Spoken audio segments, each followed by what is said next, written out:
The Chelmsford Conservation Commission meeting on Tuesday, June 14th, 2022. This meeting is being recorded.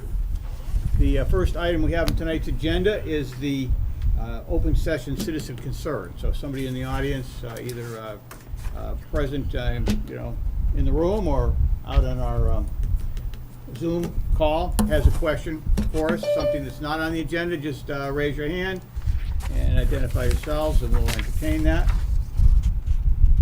I see no questions for the public session comments, so we'll move right along. We have a very lengthy regulatory agenda for this evening's meeting. I'm sorry, was that a question there? No, I'm just talking to himself. Okay, very good. All right. Anyone that's, if you can mute your call, unless you have a question, that would be great. Next up, we have a request for determination of applicability. This is filed by the Town of Chelmsford Department of Public Works Facilities. Hey, anything? 84. We can hear you.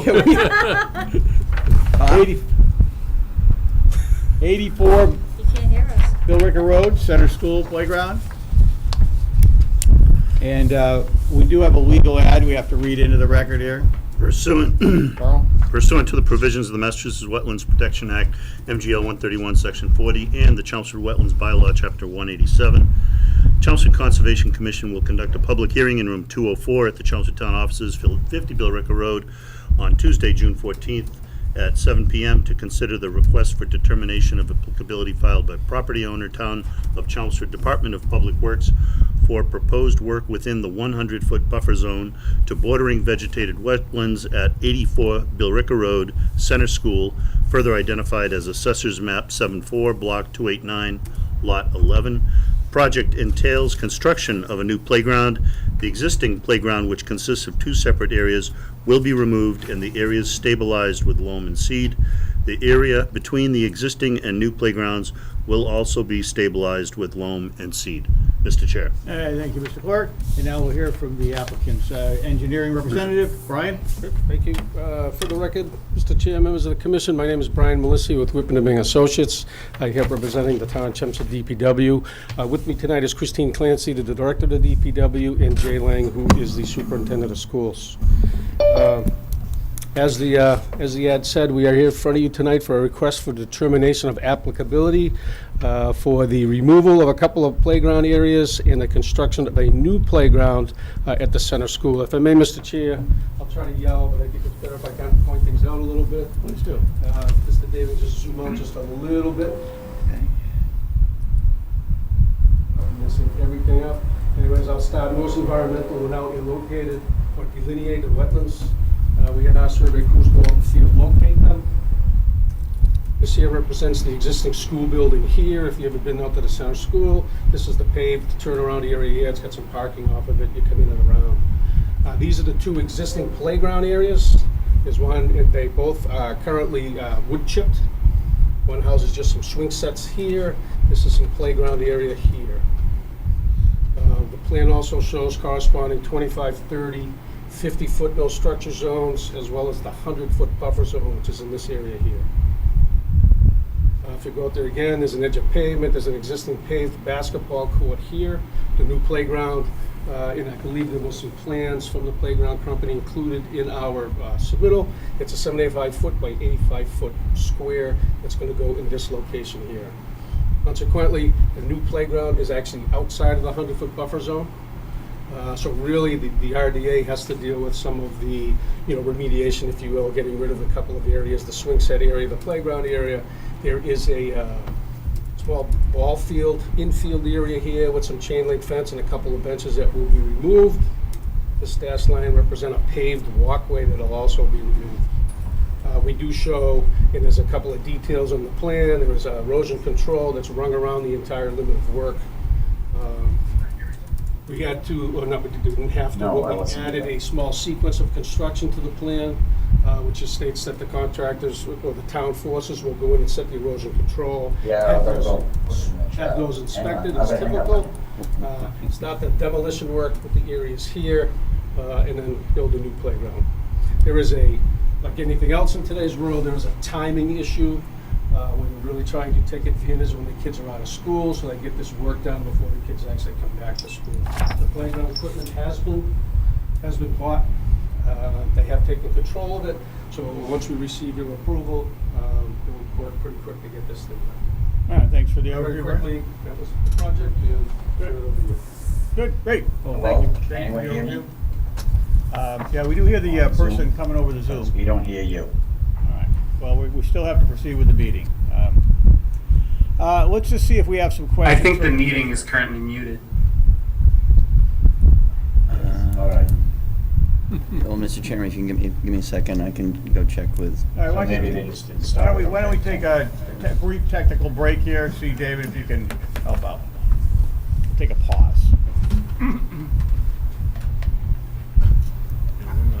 not muted. It's always funny because when people can't hear, Yeah. everyone always says, yeah, we can hear you, but they can't hear you say that. Yeah, exactly. So it's like,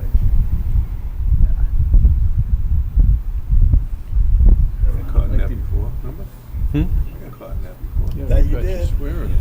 yeah, I remember that occasion. Yelling at the cat, right? A couple bombs. Yelling at the computer. Yeah, There's a couple bark F bombs. exactly.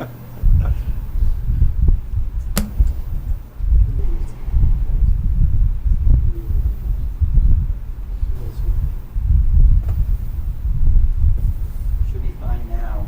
Okay. All right, well, we'll attempt to proceed forward. Can hear it. Repeat myself? Yeah, could you repeat that whole thing again, Brian?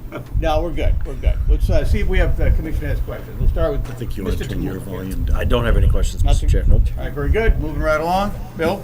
No, I'm familiar with this site. I have no questions. Very good. Thank Okay. you. Where's the road that goes to behind the town hall?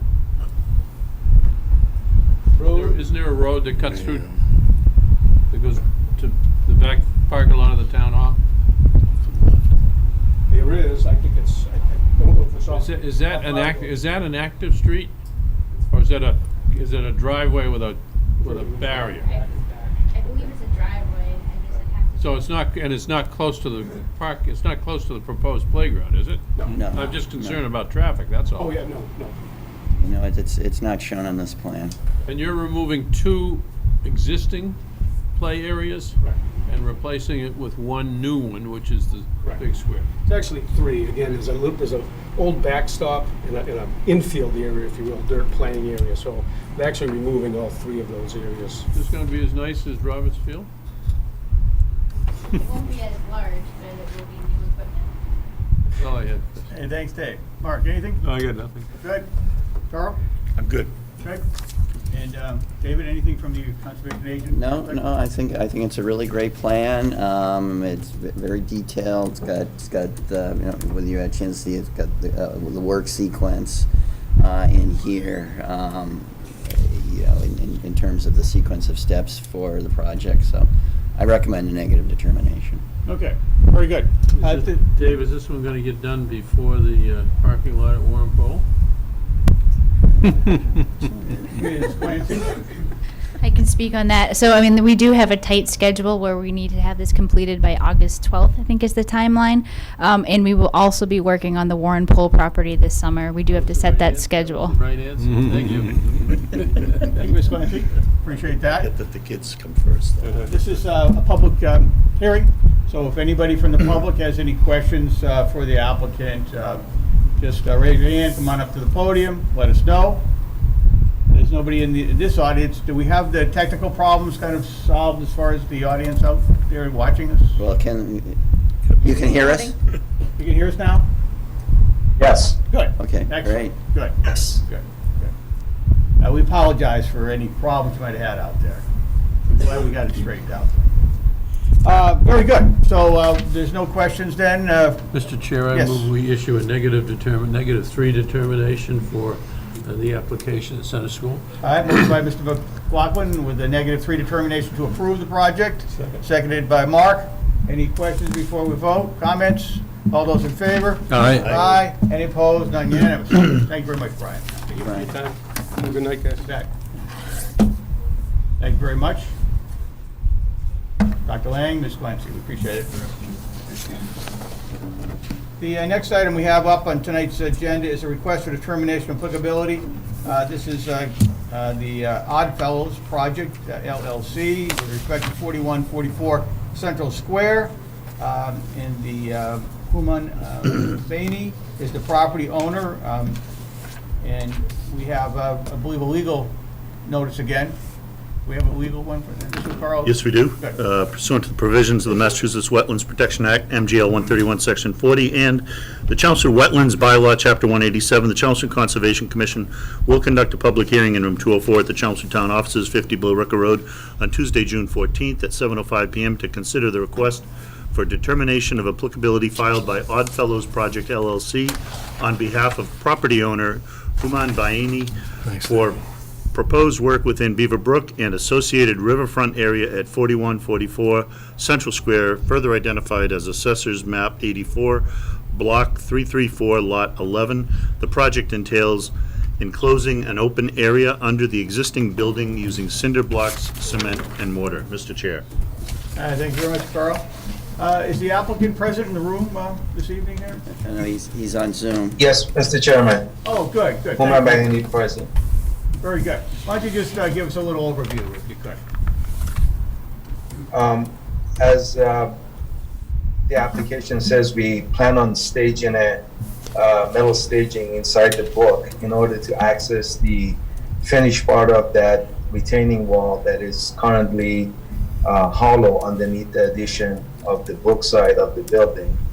And in the process, we intend to clean up anything that might be left in the brook and to the length of our building.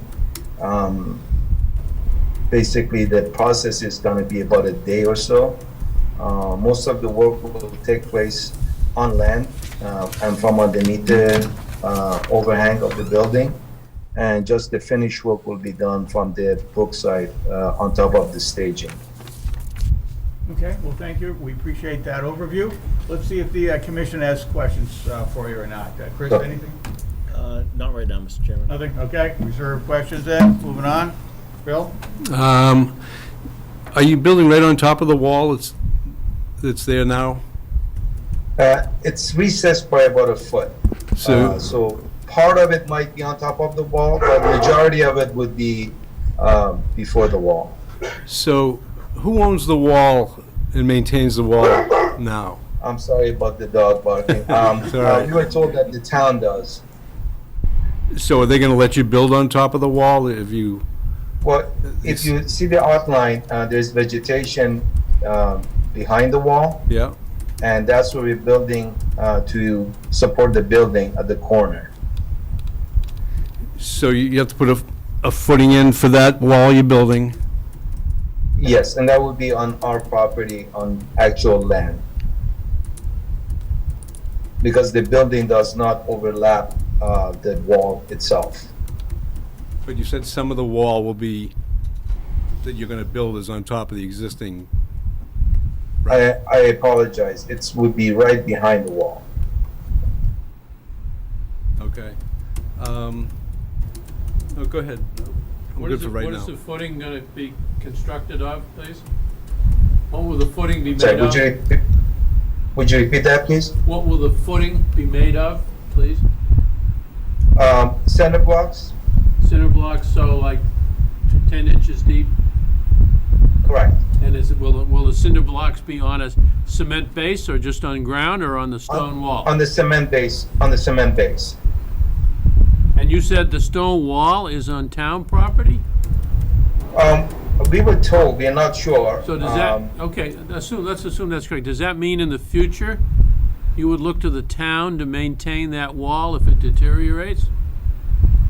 It has already deteriorated all along the brook, and I'm not sure, no one can really clarify whose responsibility that is to fix the wall or maintain the wall. I mean, I don't know, Yeah. I can't really tell from the pictures. There's some stones in the brook. I don't know whether they came from the wall or they were in the brook to begin with.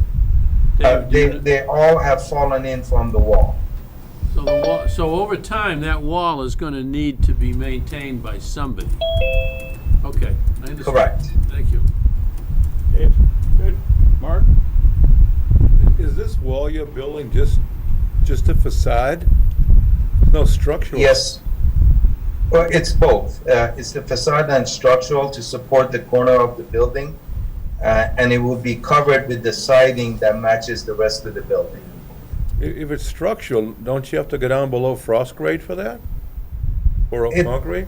There are already cement pillars underneath the building and to secure it. But what happens is if we don't close that off, through water, snow, erosion will happen and might deteriorate the structure underneath. That's why we're gonna close it off.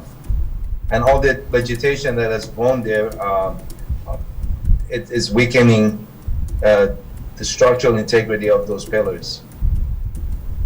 So the building's actually being held up by those 10 or 12-inch sonotubes, is that correct? Correct. And they're supported on top with I-beams. Steel? Yes. Steel beams? I'm a little confused on that wall being structural in a facade. Because it's only gonna Well- heave in the winter. When it frost gets in there, it's gonna come apart. You know what I mean? And it's gonna start falling on the brook, and it's gonna create a bunch of problems. Well, sir, the cement blocks would be on the cement footing and then covered with the siding going all the way down to the stone wall. Oh, there's Or wood back of the siding stone going wall. on there? I'm sorry? It's being covered with wood or cement board siding? Cement board siding, sir. Oh, so it's And not, PVC on the bottom. it's not stone facade you're putting up then? No, no, no. Oh. That's And, what if, I'm not, if you're aware or not, we already presented that to the I get it now. HDC and they approved that. Okay, you're gonna hang it from the Yeah. structure itself? Correct. Oh, all right, Correct. okay. I have no other questions. All right, thanks, Mark. Carl? No, I think it looks good. I think it'll be a big improvement. Yeah, yeah, okay. Chris, back to you, any questions? No, I'm good. All right, good. David, anything more you'd like to add as the agent? So Human, you said that the staging would only have to be in the brook for a day or so? Day or so. Depends on how fast they can get it done. Okay, so that's not gonna have any impact on the brook. And actually, it's, if they clean up all the trash and junk and debris that's in there, Yeah. this project will actually be a big improvement, I Yeah. think. So I recommend a negative determination with those conditions. Okay. Chris? Yeah, Dave? Sir, could I just ask, what's the status of your project overall? Just, could you give me a quick update? How you going? Sure. We are pretty much wrapping up the structural side of things. We already have the HVAC system run through the building. We are about 2 weeks away from hopefully completing the plumbing, and electrical is starting soon. The siding, it's almost finished, but we couldn't finish the front and the side until the frontage of the commercial space was completed. And that would be hopefully by next week, and it would be another 5 to 6 weeks, hopefully no more than that, for the commercial windows and doors to be installed. And once all of that is done, then we move on to finishing stages of insulation and so on and so forth. So sorry for the long answer, but I think we're about 5 months or so from completion of the residential side of things. I think it looks nice so far. Thank you very much. Good, good. All right, thank you. Any more questions from the commissioners? This is a public hearing, so if somebody from the public has something on this project, just let me know. All right, I don't see any public questions, and I would concur with my colleagues on the commission. This does look like a big improvement, and we certainly like, it's just coming along good, so we appreciate the good work. Thank you. You're most welcome. Do we have a motion then for a negative determination here by the commission? -3, I think. -3? Is that what you said, David? Well, it'll be a -3, but it's also, and I don't know the number, it also will be that the activity will be in a land subject in an area subject to protection, but will not alter that area. What he said. So moved by Mr. McLaughlin Catch that, Vivian? and Second. seconded by Bill. Any further discussions or comments? All those in favor? Aye. Aye. Any Aye. opposed? None unanimous. So you're approved, sir, and good luck with Yeah, continuing the project. I'll need a few days to get the paperwork ready. Human, I'll let you know when it's ready. Thank you, and I want to thank the commission as well. Thank you for your time. You're most welcome, Thank you. Hooman. Thank you. Bye-bye. Next on tonight's agenda is a request for determination of applicability. This is the applicant is Sastry Vidula of 10 Cove Street, and we've got Tom Block from Morgan Exteriors representing the applicant. We should also have a legal notice we have to put into the record now. So, Mr. Clerk? Pursuant to the provisions of the Massachusetts Wetlands Protection Act, MGL 131, Section 40, and the Chelmsford Wetlands Bylaw, Chapter 187, the Chelmsford Conservation Commission will conduct a public hearing in room 204, the Chelmsford Town Offices, 50 Billerica Road, on Tuesday, June 14th at 7:15 p.m. to consider the request for determination of applicability filed by property owner Sastry Vidula for proposed work within the 100-foot buffer zone to bordering vegetated wetlands at 10 Cove Street, further identified as Assessor's Map 63, Block 275, Lot 8. The project entails construction of a 20-foot by 12-foot, 240-square-foot sunroom addition on precast concrete footers and 9-foot by 8-foot, 72 square feet attached deck. Mr. Chair. Thank you, Mr. Clerk. Thank you very much. And now we'll hear from the applicant with an overview of the project. Mr. Block, are you there? Do we have a representative out there in the Yes, Zoom room? This is one of the. we do. He's somewhere.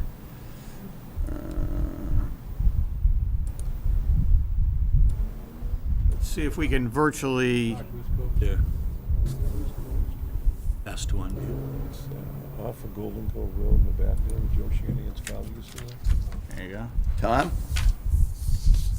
Can you hear us?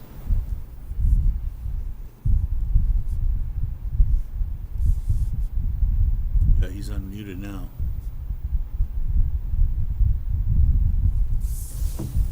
Hello, Tom, can you hear us out there?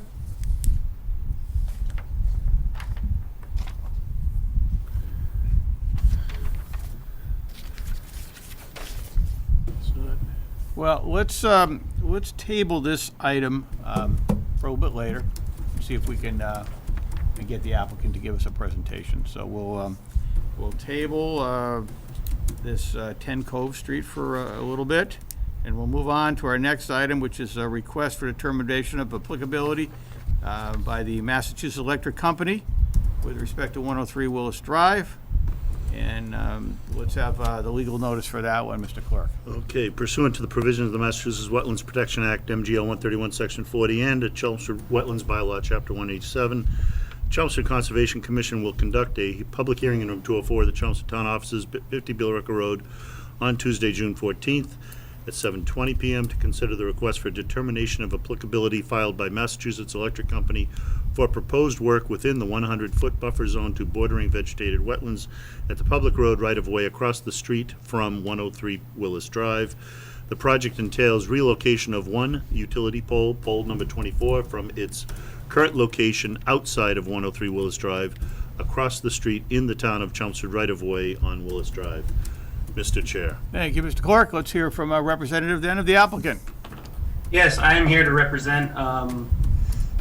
Mr. Toohill could not join tonight, so my name is Travis Miller, and I work for Conoco Engineers and Scientists, and I'm here to represent Massachusetts Electric for their utility pole relocation project. The proposal by Massachusetts Electric Company to move its existing pole P24 from its current location outside of 103 Willis Drive, as you can see in that image, across the road in Chelmsford to upgrade the current system. The new pole will be designated P2450. Moving the pole to the pond side will help gain clearance from 103 Willis Drive and help to remove an aerial trespass at another property. The primary concern of this whole project is to fix that clearance issue. Moving the pole away from the pond, we've tried to consider that to a different location, but it is not feasible due to site conditions and the layout of National Grid or Massachusetts Electric's existing utility line. The project will take place within the local 25-foot no disturbance area, as well as the 100-foot buffer to land underwater and inland bank associated with Newfield Pond. The current pole is already located within that 100-foot buffer zone, but the new pole will be moved across the street into the 25-foot buffer. Under the Wetlands Protection Act, this project does qualify as a minor activity within buffer zone, which means that it is exempt from filing under the Wetlands Protection Act. However, in the Chelmsford bylaws, there is a section that states that no disturbances, including filling, excavation, or other construction activities, shall be allowed within the 25-foot no disturbance area. In this section, there is a part that says that the commission may allow work closer to a resource area if the work qualifies as a limited project under the Wetland Protection Act, which this project also qualifies for. We've gone through all of the general conditions and we have made sure that they have been met. All work will be completed within previously disturbed right-of-way, road, and road shoulder on Willis Drive. As you can see, the location of the new pole will be right where that truck is currently parked, so that area does not have any big vegetation, and no trees will need to be cut. Minor trimming may be necessary when moving the overhead wires to the new pole, but that is all that will be necessary to clear. We anticipate no adverse impacts to the wetland resource area as a result of this project, but just to make sure, sediment controls will be installed between the proposed pole location and the resource areas. Any staging that needs to be done will occur more than 100 feet from the Newfield Pond and its associated wetlands. Construction is supposed to start as soon as permissible. The project is estimated to only take about less than a week. Installation of the new pole will take less than a day. However, moving the overhead lines and the tree trimming may take more time. The existing pole is owned by Verizon, so they would need to be talked to remove that pole. The project area is previously disturbed, as I mentioned, and the location has already been staked for the new pole. It's my understanding that a committee member has already been out to view the staked location. So on behalf of Massachusetts Electric, we ask for a negative determination so that the project can move forward as planned. Thank you very much for your time. Please let me know if there are any questions. Thank you, Mr. Miller, for the overview. Let's see if the commissioners have questions. Mr. Tamula? Sure. What will be done with the excavated material as part of That will probably be taken off site. Most of the time when a new pole is put in, they auger the soil out and then use that extra soil to pack around the new pole so that it does not move. Okay. All right, good. More questions, Bill? How close to the edge of the water is the pole going to be? So the pole won't be in the water at all. It will be about 10 feet away. The location has already been staked. It's 10 feet away from the water? I think it's actually a little bit more than that. I was initially concerned when I saw this photo that it actually was closer than 10 feet, which would mean it was no longer a minor exemption under the Wetlands Protection Act. But it looks like someone did some flagging out there. Did your company do that, Travis? Not to my knowledge. I have not completed any, but maybe a different company has gone out and flagged in the area. But anyway, it looks like the pole is going to be actually a little bit more than 10 feet away from the water. All right, that's it. Bill? All right, good. Dave? No, I don't have anything. All right, Mark? When you bore the hole, is it backed up where it's not going to erode over time? Is enough behind it, not the road side, but the water side? Is Yes. there enough soil around it? Yes. About a foot, 2 feet? I'm not sure the exact lengths, but there is definitely enough room that the erosion will not happen. and the erosion control set in place can be left for as long as the commission deems necessary. Okay. Thanks, Mark. Good. Good. Carl, questions? Just the pole that's going to be left, you said it's Verizon's pole. Yes. Will they have to come before us to remove that, or is that going to be part of this project?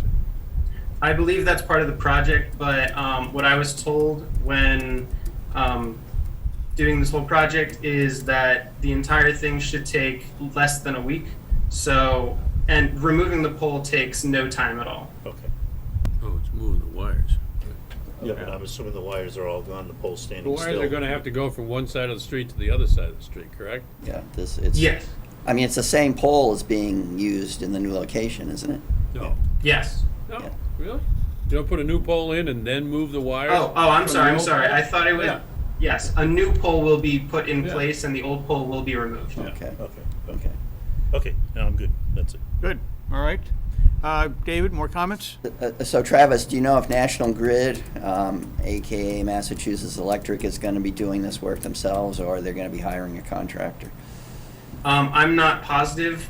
Usually they do contract this out, but I can definitely ask for specifics. Okay, because I think it's going to be important to work closely with me, and I, I recommend that there be a condition, assuming the commission votes a negative determination, to have an on-site meeting, with the contractor or National Grid if they're the ones doing work, just so, nail down all of these details. Of course. So I originally was going to recommend that the commission not approve this, because I was under the impression that all of the existing poles were on this side of the road. But lo and behold, when I went out there, I saw that most of all the other poles are actually on the other side of the road. So I don't see What, an on issue on the inland side? Both on the water side. on the water side, yeah. So I mean, I at first didn't think there was any sense, that made any sense to move this one pole over to the other side of the road, but after this pole is moved, there'll actually be only one other pole that's on this side of the road. So I think this is something that makes sense. Why to are you include. moving the pole? We're trying to fix an aerial trespass and create clearance for 103 Willis Drive. By moving it, will it enable you to clear those wires more easily over time and weather? Yes. Good, okay. All right. Well, this is a public hearing, so let's see if anybody from the public has any questions for the applicant. Wanda, if you can just come right up to the podium, please, and state your name and address for the record. Wanda Dunn, 60 Willis Drive.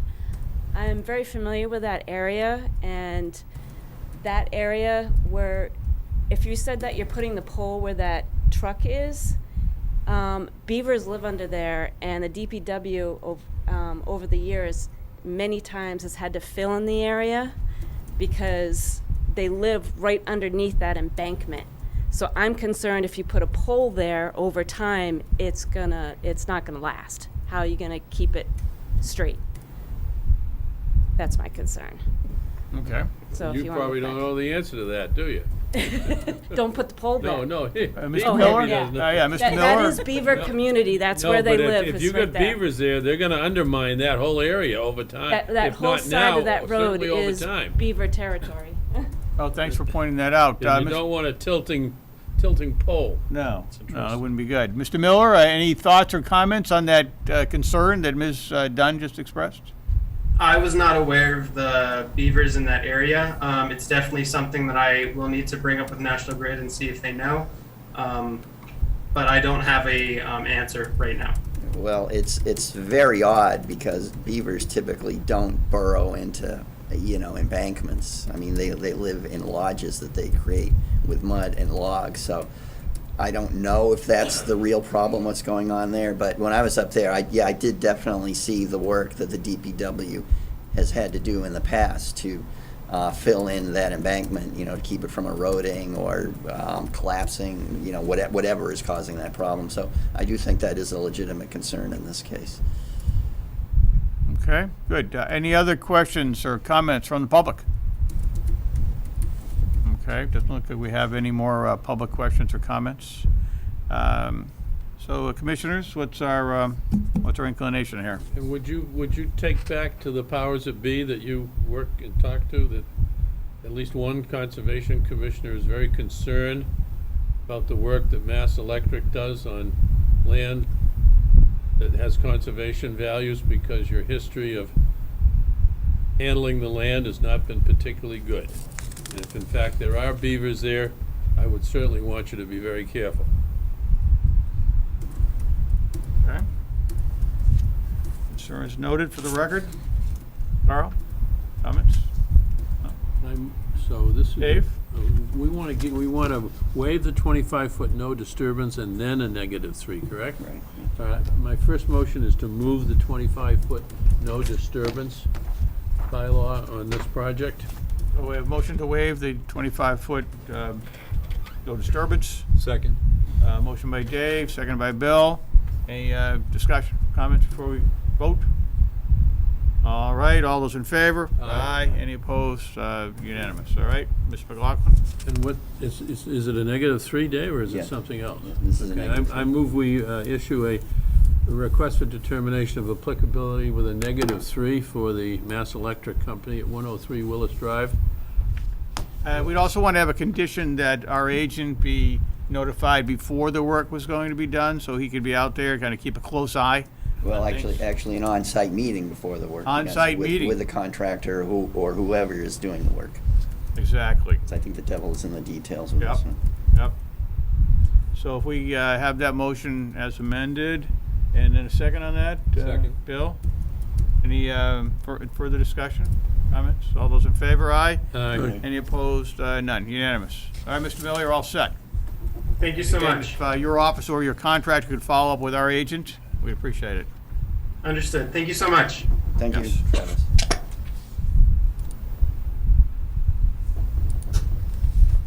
All right, that's 103 Willis Drive. The next item we have is a notice of intent. The town of Chelmsford is the applicant related to Freeman Lake.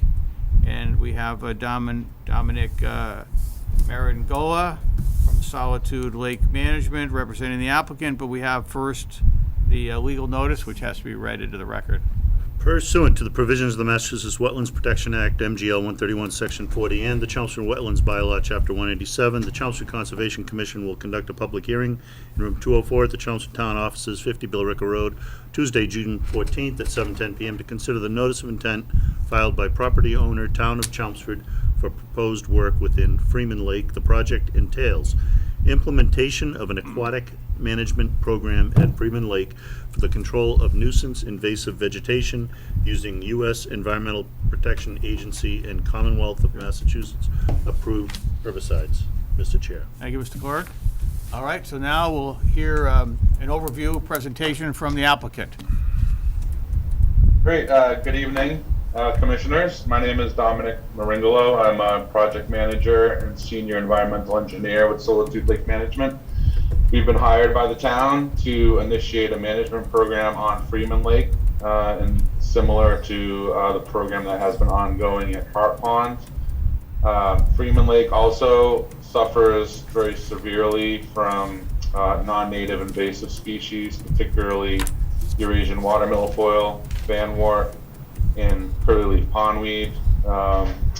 We are proposing the use of US EPA state-registered aquatic herbicides, specifically fluoridone, diquat, and Acelycor, as well as copper-based algicides to take care of the problem and control the invasive species and over time promote the growth of beneficial native species. Right now, this is a 78-acre pond.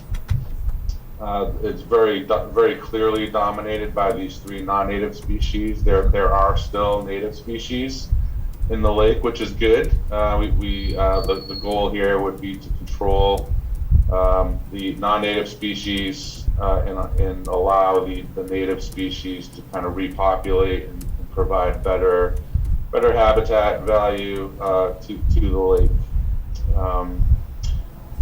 Again, this is similar to what we've been doing at Hart Pond. The initial year of the treatment management will be a whole lake treatment with the fluoridone herbicide. This herbicide works very well on fanwort, Eurasian water milfoil, and curly pondweed. It has a minimal effect on most of the native species in the lake. There may be some temporary reduction of species like water lilies, a couple of the other submerged species, but those species typically bounce back very quickly, more quickly than the invasive species. This will be an ongoing program. The initial whole lake treatment will be kind of the opening effort here, and there will be monitoring conducted on an annual basis to monitor the plant assemblage, to evaluate the success of the management operations. We expect over time that the plants will regrow, but we're anticipating to try to manage the spot, but with spot management as these non-native species grow back, so that we can hopefully avoid having to do another whole lake treatment. Again, this type of work is pretty common in the state. It's covered under the generic environmental impact report for lake and pond management. These herbicides and algicides are reviewed by the federal EPA as well as the DEP here in Massachusetts and the Department of Agriculture Resources. We, in addition to the Commission's approval for this management program, we also obtain a specific license to apply herbicides to the lake from DEP.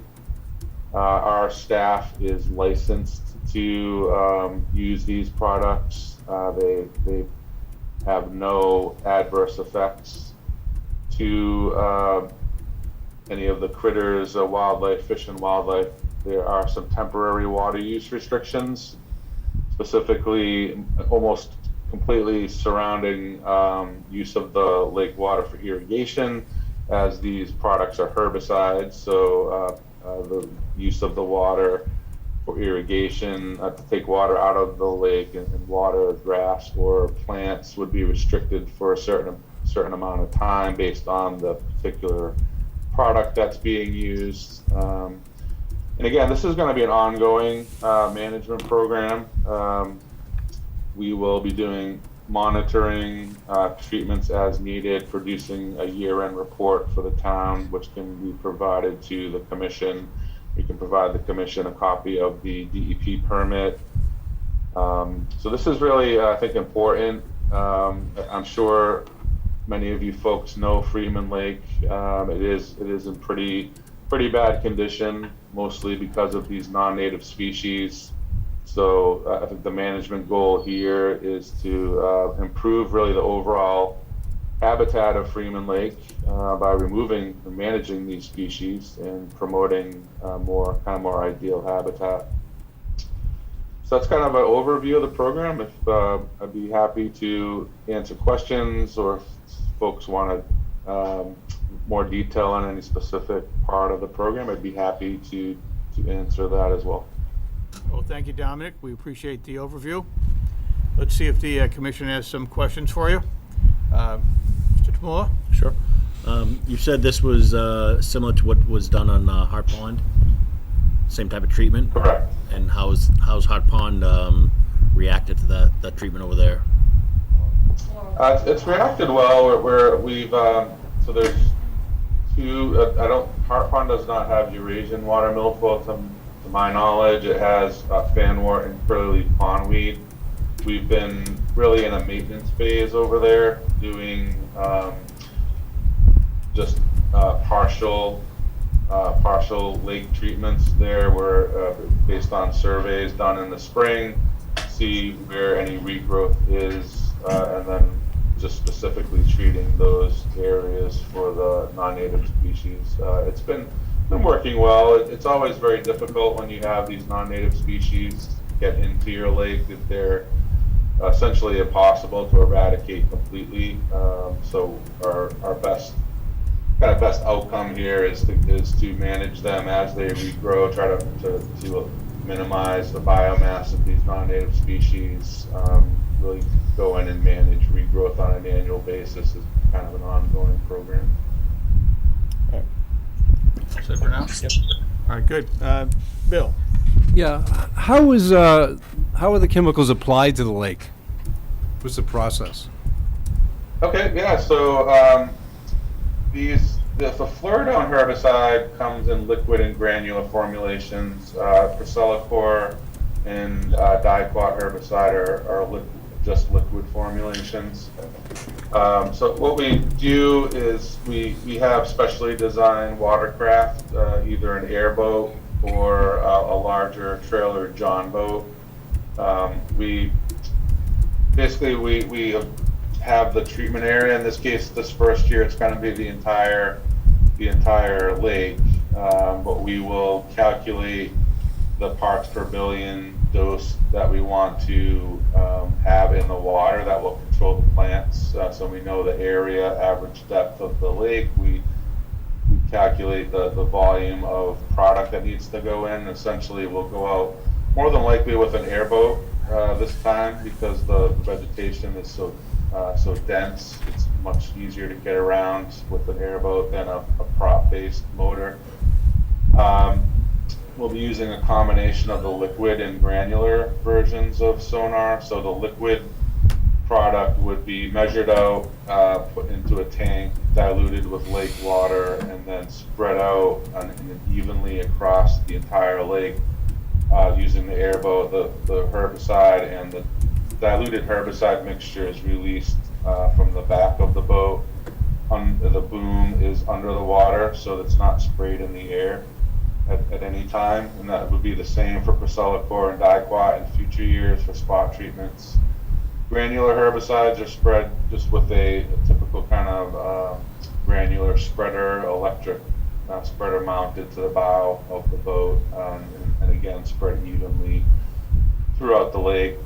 This Fluridone herbicide works really well, but it does require a long contact time. So for this initial season, there will be an initial treatment and then what we call booster follow-up treatments, probably a couple of those spaced about 3 to 4 weeks apart.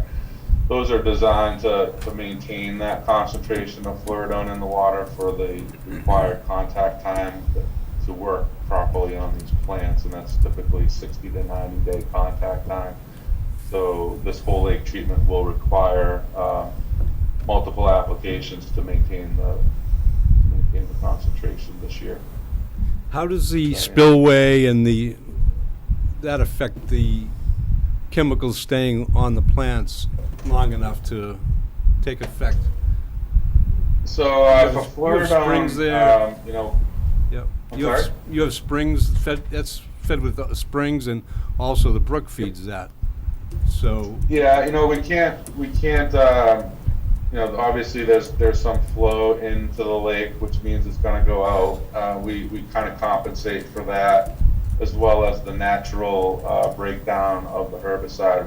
We counteract that by doing these multiple applications. So that's why we have to go in as the herbicide. After the initial treatment, the herbicide concentrations will start to drop. When they drop to a certain level, we go in and add a booster amount to bring the concentration back up. The other benefit with the granular herbicides are that versus the liquid is these pellets release the herbicide over a period of weeks rather than all at once. So we use both the liquid and the granular herbicide to kind of achieve and maintain that required concentration in the water. So there's no need. We do anticipate there'll be some concentrations leaving the water, leaving the lake, as well as the natural breakdown, which is compensated for with these multiple applications. So there's no need to lower the water or anything with the spillway? No, to be honest with you, in the past, years ago, we used to lower the water a little bit. I mean, it just gives you a little time before you start getting outflow. But it's never good to completely stop the outflow.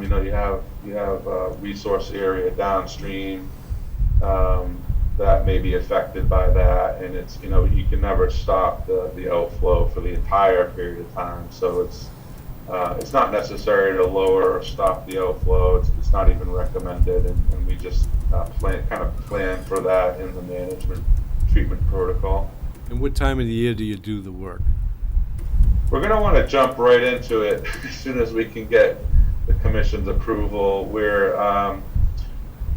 right in the window right now, and approaching the latter part of that window. So we'd like to be able to get in and start these treatments as soon as possible. That's all the questions I had, Chris. All right, thanks, Phil. The initial treatment is a substantial shocking treatment, and then subsequent years it's significantly less material? Is that how it's- Exactly, yeah. So again, we're doing a whole lake treatment this year because the fanwort, the milfoil, the curly pondweed are just everywhere. They're very dense. So it's a very good comparison that you made to a kind of a shock treatment. It's a full lake treatment. We're going to try to control all of the fanwort, milfoil, and curly pondweed, and then again, the fluoridone is a systemic product, so it does kill both the foliage and the root system. So we expect multiple years of control from this treatment, and as the plants start to grow back, and they will grow back. Will the dead plants have to be harvested off the lake, or will they just deteriorate? They'll sink down and deteriorate, which they do every year, which they have been doing every year. So, in unmanaged, the plants grow to their full biomass and die off in the fall and sink down to the bottom.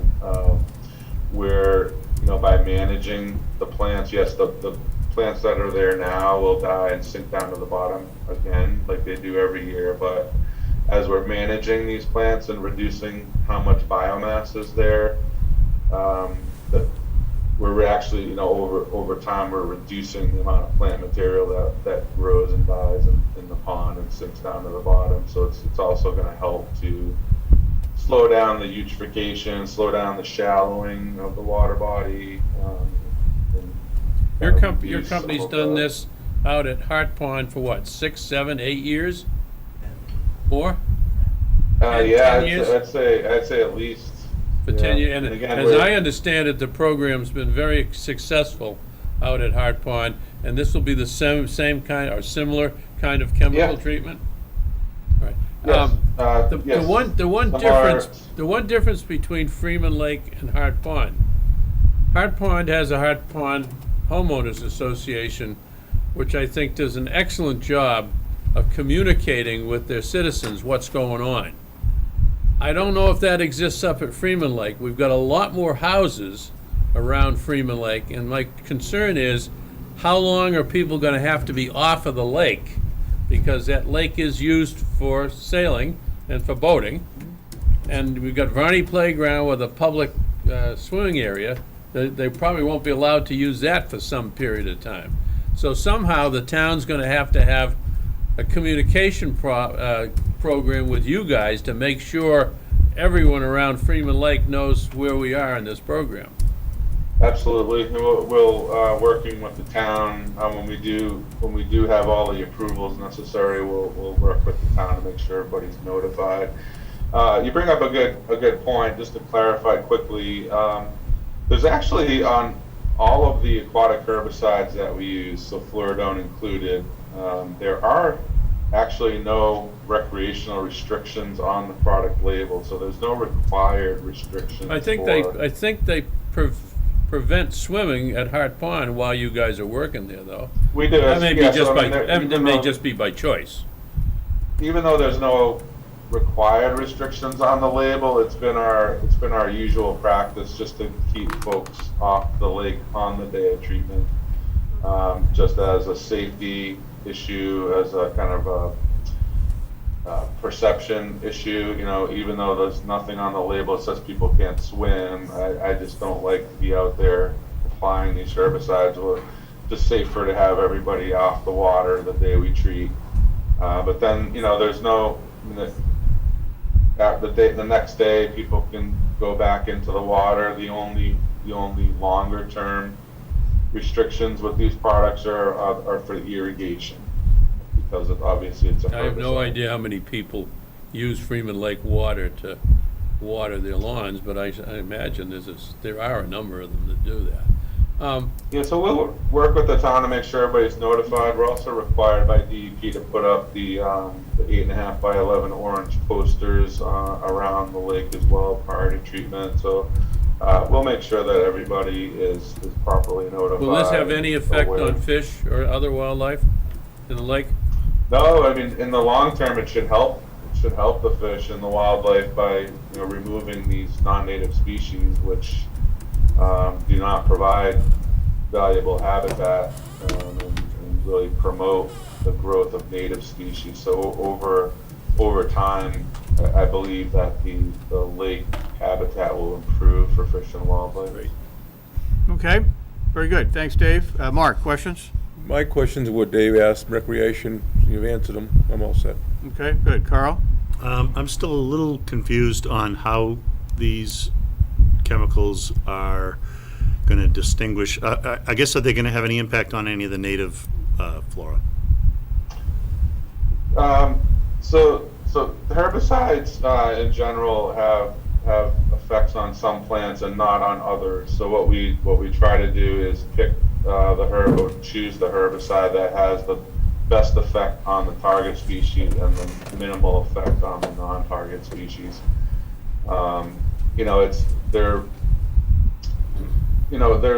They're fairly specific, but particularly in the case of Sonar or the fluridone herbicide, it's also very dependent on the dose. So we talk about doses of fluridone in parts per billion, and the maximum label rate on that herbicide is 150 parts per billion. So what we do also to protect the native species is we target the lowest effective dose on the target species. So we'll go in and we'll calculate the amount we put in on the lowest dose that will work on the fanwort, on the milfoil, and on the curly leaf pondweed. Like I mentioned earlier, it's not to say that there may be some effects on some of the species. Some of the water lilies will go away for about a year, but they usually bounce back because they're not fully controlled. There'll be species, certainly certain types of pondweed species, that will be resistant to fluridone at the doses that we're going to be using. And again, as I mentioned, the max label rate's 150 parts per billion. We're targeting concentration of about 6 to 8 parts per billion in the lake, and that is very protective of most of the native species in the lake. So, and the other thing, when we start to do follow-up management, spot treatments, that's also by doing spot treatments, only very carefully surveying the lake where these non-native species are regrowing, and only treating those areas is also protective of native species, because we wouldn't blanket treat the whole lake. Again, we'd be very specific on the areas that we'd be treating. So if I go back to I think at the beginning you talked about that you had done a survey of the lake, so you have a good idea of what is there and where it is. So yes, we did a very, very thorough survey in 2018, and honestly, these 3 non-native species are everywhere. The milfoil and the fanwort specifically are very clearly dominant throughout the entire lake. So that is why we are going with this whole lake treatment for year 1. Because the predominant vegetation in the lake right now is non-native. We want to get that under control, and we want to be able to allow the native species, which are still there in small amounts, start to kind of rebound and start to rebound and start to grow and restore some of the habitat there. So the last question I have is on I believe, Bill, maybe you kind of talked about this, there's an outflow of this pond? Spillway. The spillway that goes to, ends up in Stony Brook? Yep. Yeah. Which then goes to the Merrimack? Yeah. So what's the impact downstream? What should we be thinking about with Stony Brook, with the spillway, with even all the way to the Merrimack? So the herbicide's going to very quickly dilute. We're talking about concentrations of 8 to 10 parts per billion here, which are very low. As soon as the outflow hits Stony Brook, it's going to get diluted considerably, and to the point where it's not going to be at a concentration that's going to affect anything. And certainly when it gets into the Merrimack River, the dilution factor will be multiple times more than in Stony Brook. So there's really no concern downstream with this particular herbicide at the concentrations that we use. Okay, that's all I have. Thanks, Carl. Curious to hear David, though. David? Thank you, Mr. Chairman. So with the initial treatment, the first treatment this year, you're going to be doing the whole lake with an airboat, you said? Correct. And which will be administering the both the liquid and the granular herbicides in the same operation. Yes. So is it a matter of going back and forth on over the whole lake in like a grid pattern? How does that work? Yeah, exactly. We'll make parallel passes just evenly across, and we'll cover the entire surface area of the lake. And the liquid herbicide is spreads throughout the lake very quickly. So we do spread it out. The granular, we do spread it out with the airboat, but honestly, within a few days, the liquid herbicide usually distributes itself very evenly throughout the entire lake.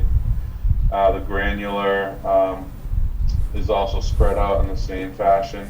But the liquid herbicide allows us to do is, especially where we're starting the treatments kind of mid window here, and not at the earliest part of the window, is you want to get kind of an immediate concentration as soon as we possibly can, affecting the plants, and the liquid gives us that kind of immediate concentration, whereas the granular product that we'll be putting in releases over a period of probably 4 to 6 weeks, and usually peaks at about 1 to 2 weeks. So it's really beneficial to have both of the formulations available to be used here. It fits kind of what we're trying to do with the concentration very well. So you mentioned that you'd like to do this initial treatment as soon as possible, as soon as you get all the approvals, and then you mentioned boosters after that. So how many boosters would you like to do after the initial treatment, and over what duration would they be spaced?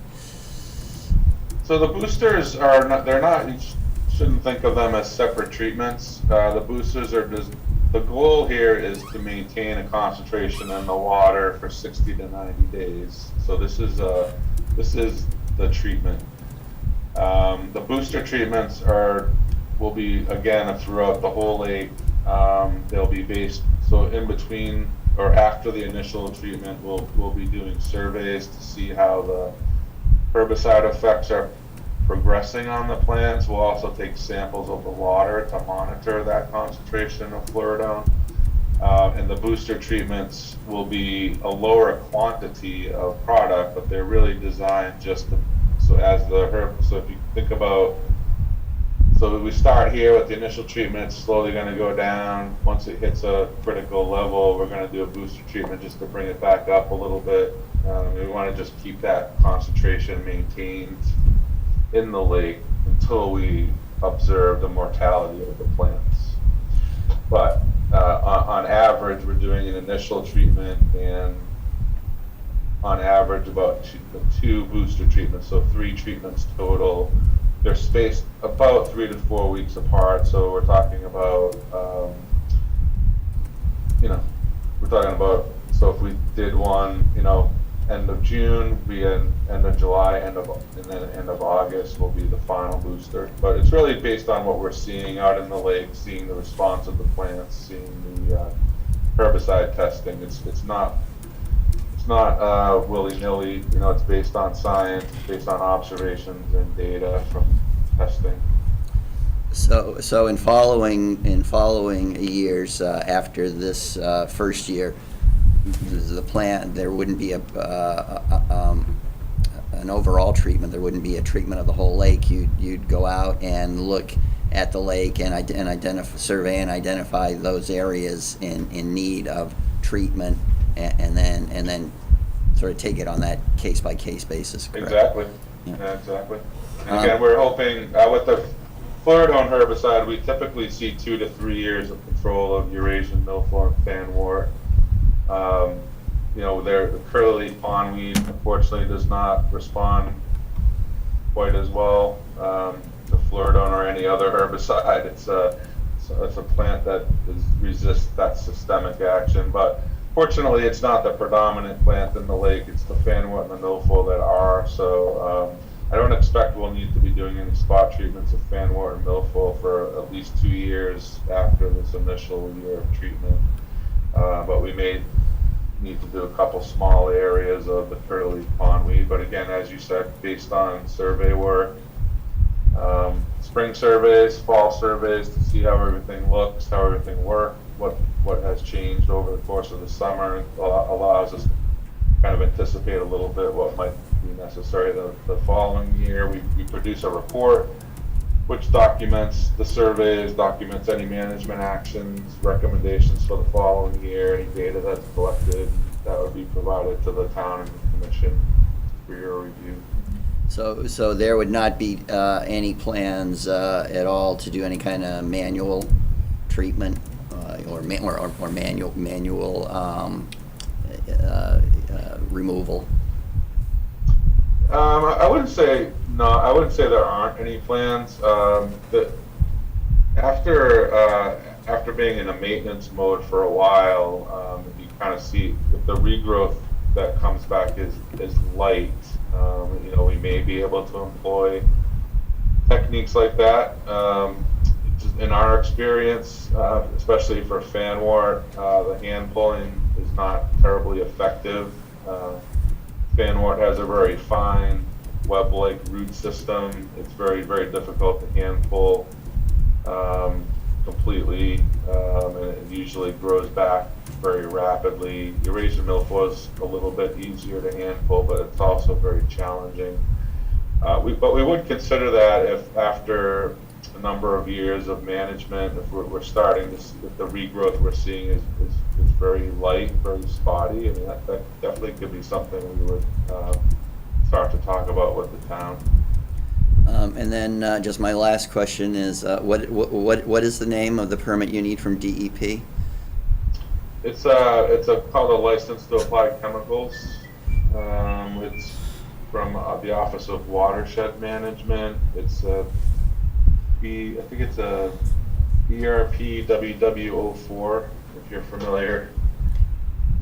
And we can we can provide a copy of that once we receive it to the commission. But we need to have the order of conditions from the commission before that completes the application to DEP. We can't apply for that until we have the order of conditions. But once we do get a copy, we can provide that to the commission.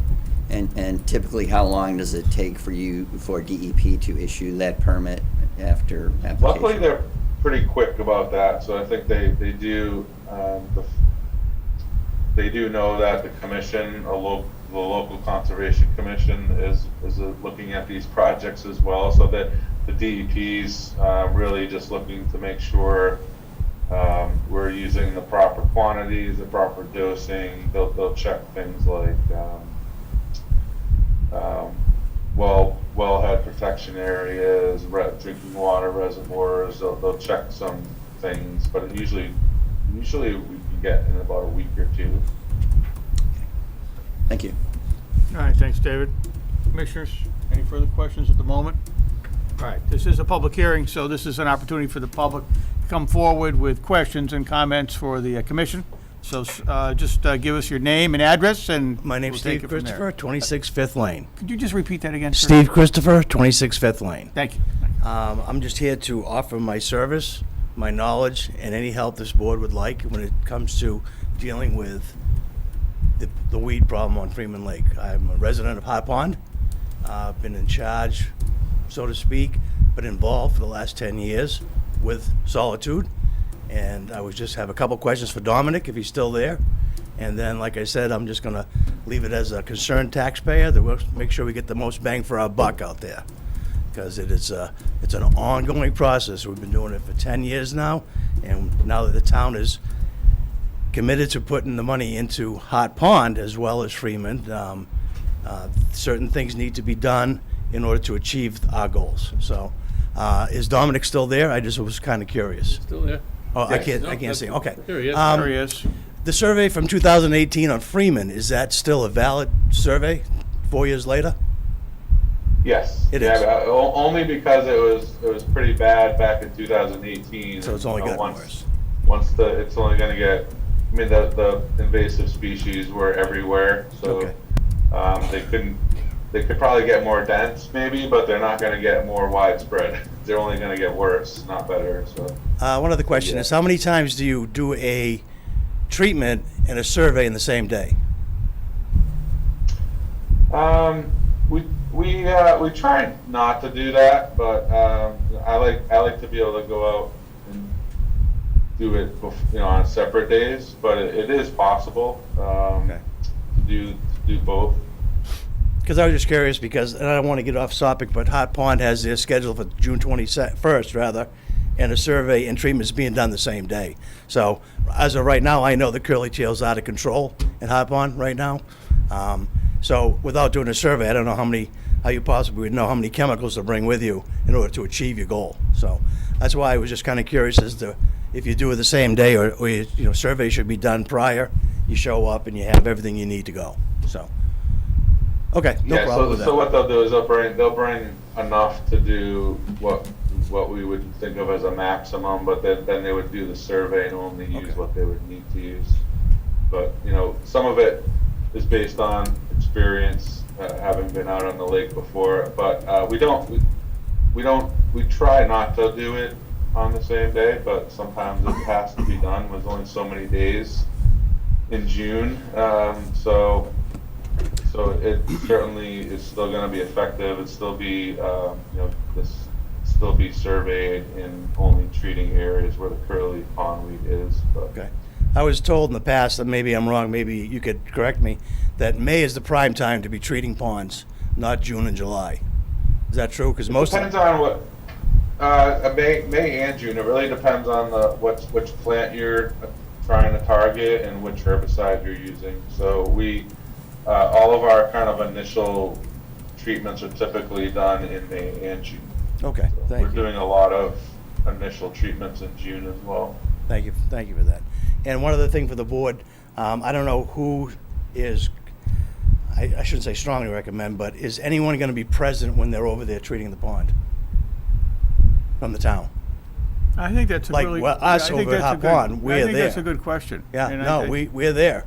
And I think we need hang the oversight. posters. Yeah. We do Yeah. all of that legwork. That's because you have a very active. We do, homeowners David, we do. Homeowners association. Almost too much, but Maybe yeah. we can get one at Freeman Lake. Well, I told you I'd be willing to offer my services if you need me. You have my contact anyway. So, again, I strongly recommend that the town get involved, at least the day of the treatment, to be able to lay eyes on what's actually going on. It's a beautiful knowledge. Like he spoke earlier, the initial treatment we had, the airboat came in and he did a grid, and they did a fantastic job, and we didn't have problems for almost 5 years. But now, every year, twice a year, we treat. Well, So sir, it we just keeps coming back. appreciate your input. I'm kind of thinking the Thanks for coming. DPW will have a hand in that, won't they? Well, let's One of the- Ms. Clancy's gonna, our director of, Names on the application. our director Yes. of public So works is gonna comment. DPW will be there on the 21st. Someone from our stormwater division will be present for the application, and we'll plan same for Freeman Pond. Is there a specific staging operation for it, a location for it, or no, or hasn't that been picked yet? I guess I'd have to check with our stormwater engineer, but that is being coordinated. So that will Probably be around coordinated. Barney, right? So for Freeman, that's my guess, but we would be coordinating that. 21st is Hart Pond. Yeah, 21st is Hart Pond, so we haven't set. I guess first we have to set that date. I meant Freeman. But for Freeman, we will be coordinating that as we set that date. I would, Because with okay, Freeman just, Lake- just one sec. So, just one quick point. I certainly want to make sure that DPW and our conservation agent are kind of in sync on the oversight of the whole process too, so, you know.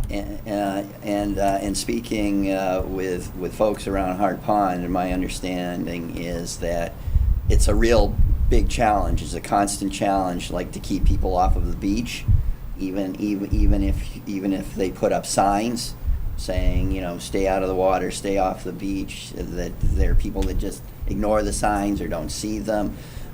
So in speaking with people around Hart Pond, what seems to work best is some kind of a physical barrier, like cones.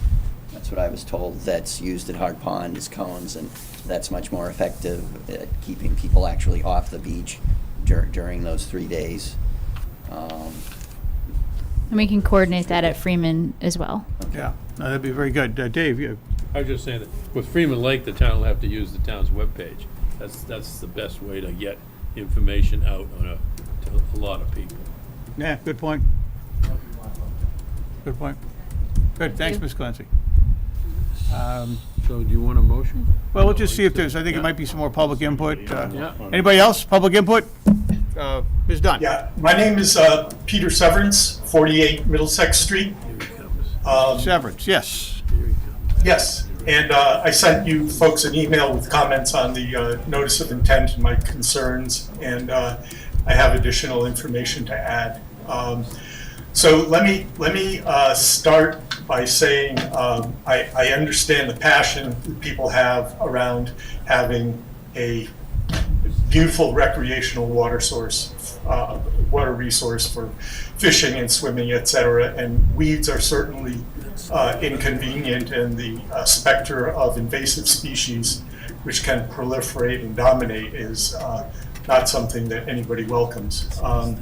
But you know, I live not too far from Freeman Lake. I understand that last year, due to the high rainfall, there were excessive growth of weeds in the pond due to runoff and excess nutrients coming in.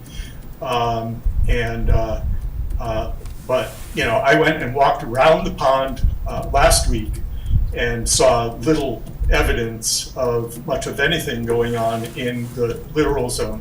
By the way, my background's in aquatic ecology and entomology for the most part, but I also do dabble in aquatic plants. So, having not seen anything in the, you know, from the shoreline, I took the opportunity to snorkel a section of the lake a few days ago. So one thing I noticed about the notice of intent is when I've seen them in the past, you have very specific information on what species you have in what parts of the lake and what the density is with respect to native species, et cetera, and none of that information came in with this notice of intent, except for statements like, at present, the vegetation assemblage at Freeman Lake is dominated by invasive species, and Eurasian water milfoil and fanwort has precluded the growth of native species throughout most of the littoral zone.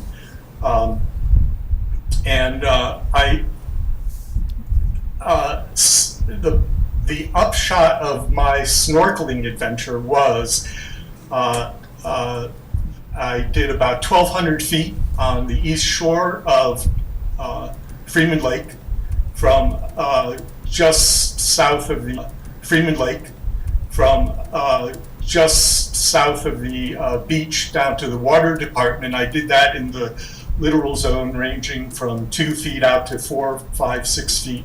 And then on the way back, I was out in 8, 10, 12 feet of depth.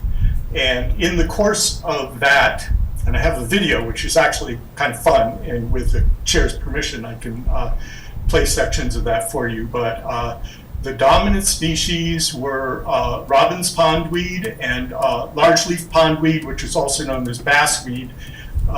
They differed in habitat they were occupying depending on whether or not the sediments were mineral sediments or organic sediments. Coontail was here and there. It didn't seem to care where it was growing much, but it was present. American eelgrass or tape grass was present in certain areas, mostly in the mineral sediments. And then another dominant in some areas in the mineral sediments was a plant called flat-stemmed pondweed, which in New Hampshire is listed as an endangered species, but in Massachusetts it's fairly common. I talked to the state botanist today about any concerns he might have.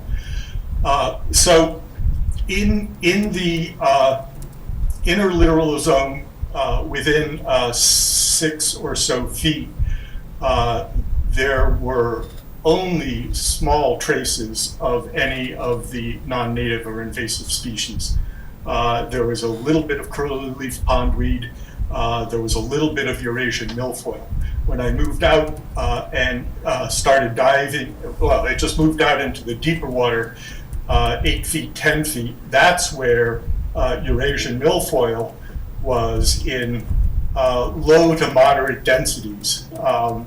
Not enough to interfere with swimming or anything like that, but that's where it was. And then diving down to, to the benthic areas, other plants were present, including the robin's pondweed and some coontail, etc. But that was pretty much, in other words, the statement about the littoral zone being full of invasive species is absolutely not true for this section of the lake. And let me go to the statute. 310 CMR 1053 4D1 requires evidence of the extent and severity of the impairments that reduce the capacity of said resource area. I think there's more information that needs to be gathered. I do not doubt that there are areas of the pond, like the inflow of Stony Brook through the canal, where there will be sediments deposited on the outside of the bordering vegetated wetland on the southeast side of the pond near where Stony Brook comes in. Probably the north side of the pond where there's a lot of runoff from Route 40. Those areas are probably especially enriched, but it would be important for you guys to understand that, I think, before we dose the whole pond with herbicides pretty much at random, irrespective of whether or not there are parts of the pond that have problems or that are not part of the problem. So with the chair's permission, I can do 5 or maybe so minutes of the video so you can see what the east shore of Freeman Lake looks like. I'm okay with like 2 minutes, but we've got a lot of people. Okay. 2 minutes. Can you cut it to 2 minutes? I can, yes, I can try. All right, very good. All right, let's see if I can figure out how to share screen here. All right. Well, I'll have to give you permission to share this. Oh, can you? Okay. Hold on a second.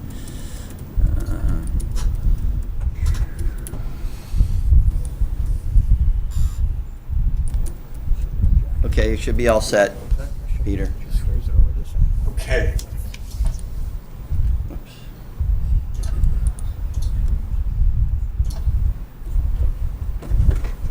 Okay, you guys can see this, right? Yes. Okay. So,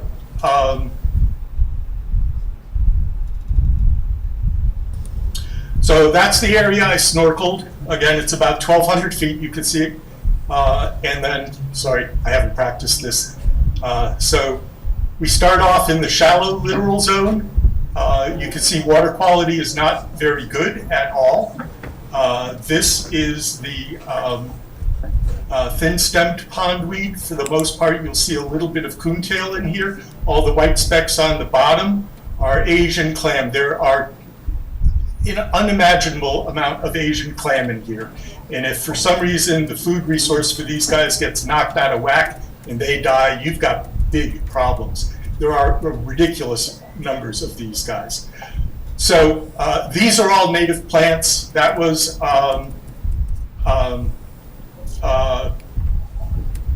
coontail. Dominic, feel free to correct me on any of That those. looked like Eurasian milfoil to me, sir. I mean, that was not. I saw a couple of fan or plants when you first turned it on, too.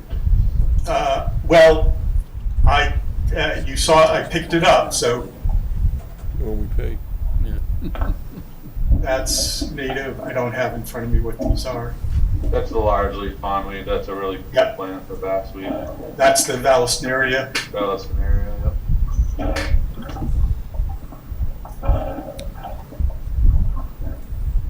What time of the year did you do this, Peter? This was 3 days ago, 2 days ago. Okay. And I have the about a half hour of these tapes up on YouTube, and I'll enter those into the record. All right, so let me jump forward here. Going out a little bit deeper, we get the Robbins pondweed. Let's see if I can find that in here.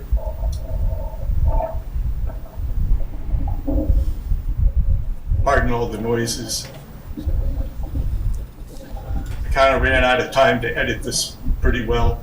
We appreciate it. So This is there's, good. yeah, so we're out in much deeper water here now, and this is where you get the Eurasian milfoil, and we'll just I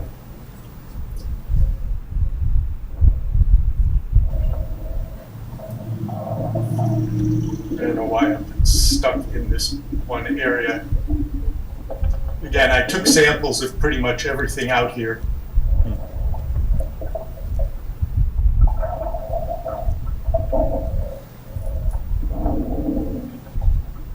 Well, this is good, Mr. Severance. We appreciate your time and effort of getting this information to us. Yeah, it takes about a half hour to watch all the videos. I recommend it so you can see there's not a lot of vegetation in here, okay? This is not to say there aren't a lot of nutrients, but for whatever reason, there's, there's not great beds of fanwort and et cetera out here. Let me jump ahead to the fish. There's more of the large leaf. Mr. Severance, can I ask you if you think that where you chose to go in, did you think that was a particularly bad or good area or representative? Well, it was sort of the easiest area for me to get to without going to somebody's backyard, because there are lots and lots of houses around here. Got it. So, Okay. Convenience is the answer. yeah, I mean, I think the main thrust of what I want to say is that that's coontail right there. The main thrust, this is mostly Robbins pondweed and the large leaf pondweed. The main thrust is this area does not have much in the way of invasives until you get out into deeper water. This is all Robbins pondweed. Let me jump ahead, and I could talk about biofilms in a second. Well, let's just, Mr. Severance, let's kind of wrap this one up now. I know we got some other folks that want to comment Right. as well. Okay, so let me go back to, all right, so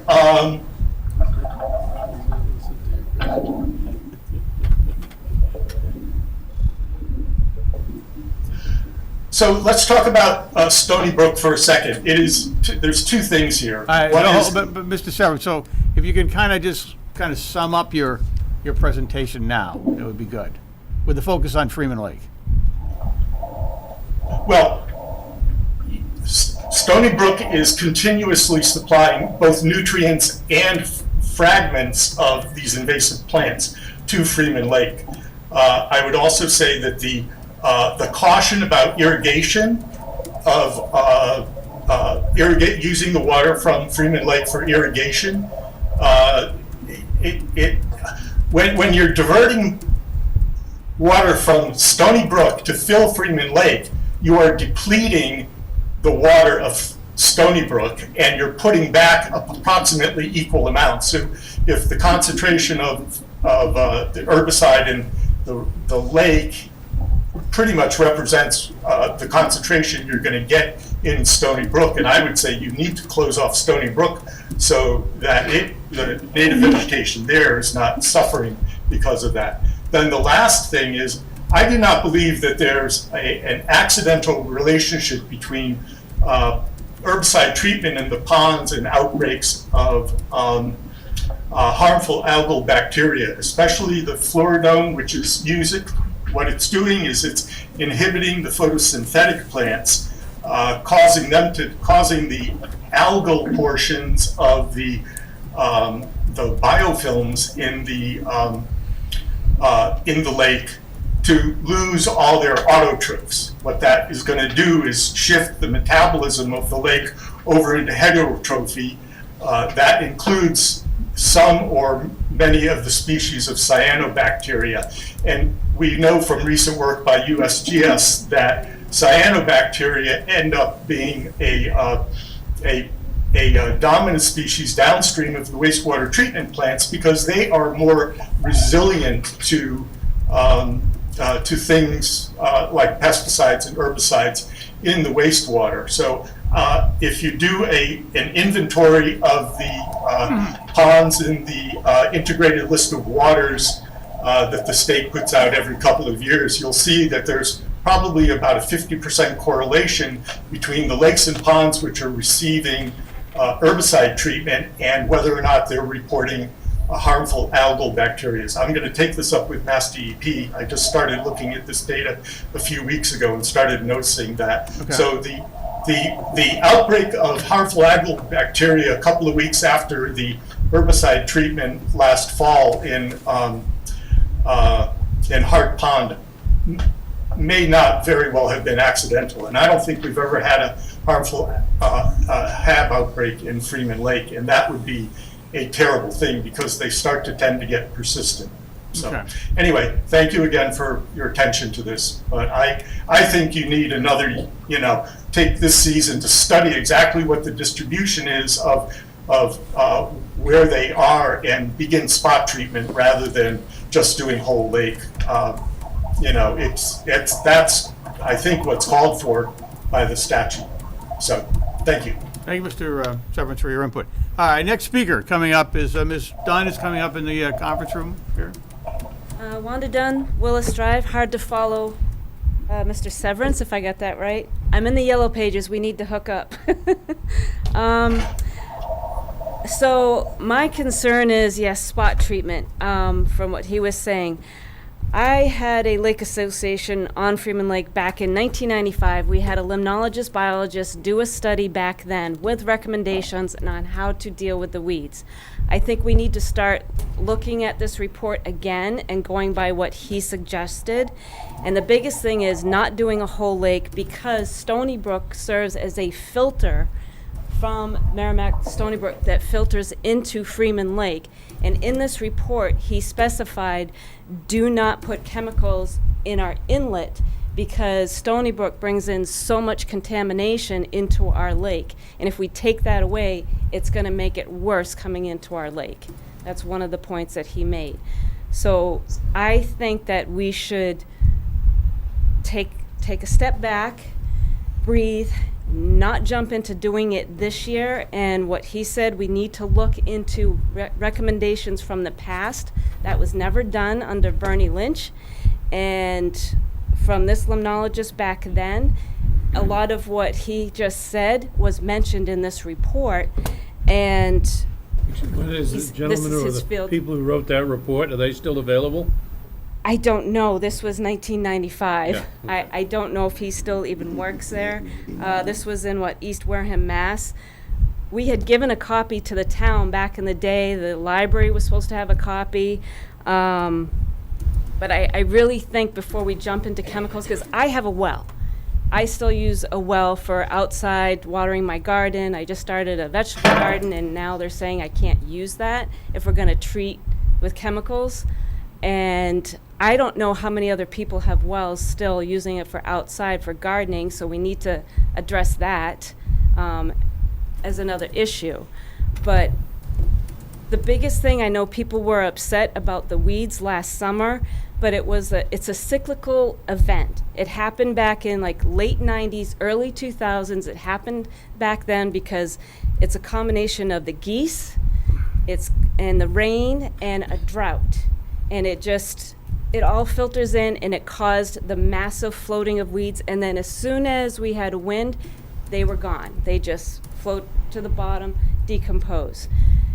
You're using chemicals in the lake, you're going to kill all these weeds. Then I'm worried about what about when they're decomposing in the bottom of the lake, that's taking away the oxygen from the fish. There's just so many factors that we need to think about. I don't think jumping into throwing chemicals in the lake is the answer. We had the answer back then. I think we need to go back and check into that. Thank you, Wanda. Okay. All right, other public input, questions at this time? All right. Can I just add 2 comments? One is you don't want your plants dying during the growing season.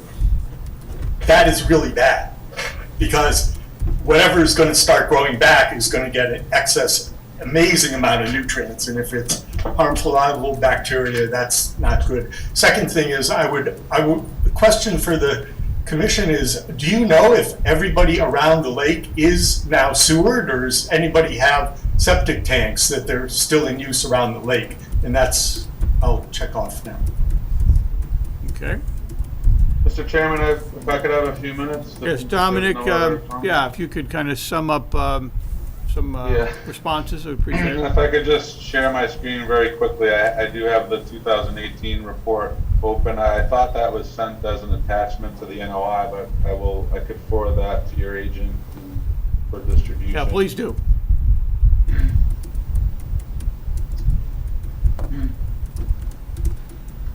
Okay, so this is the distribution of non-native aquatic invasive species from 2018. You'll see, I don't know if you can see my cursor or not, but I can. So the blue area is Eurasian water milfoil.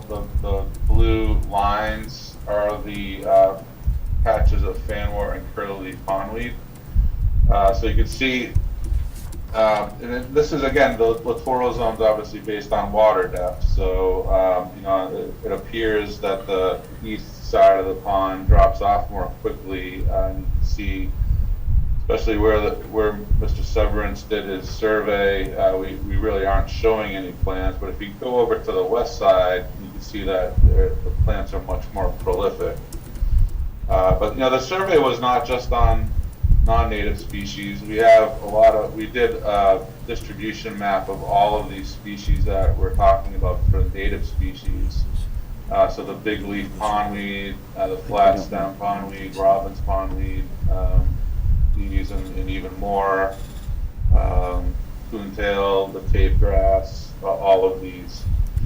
I will say at the doses that we're going to be applying for the Eurasian milfoil and the fanwort, your robin's pondweed will not be affected. I've treated dozens of lakes with sonar, fluoridone, and robin's pondweed, and it doesn't touch robin's pondweed. It also doesn't do very much at all on the tape grass, which is a lot of what we saw in the video there.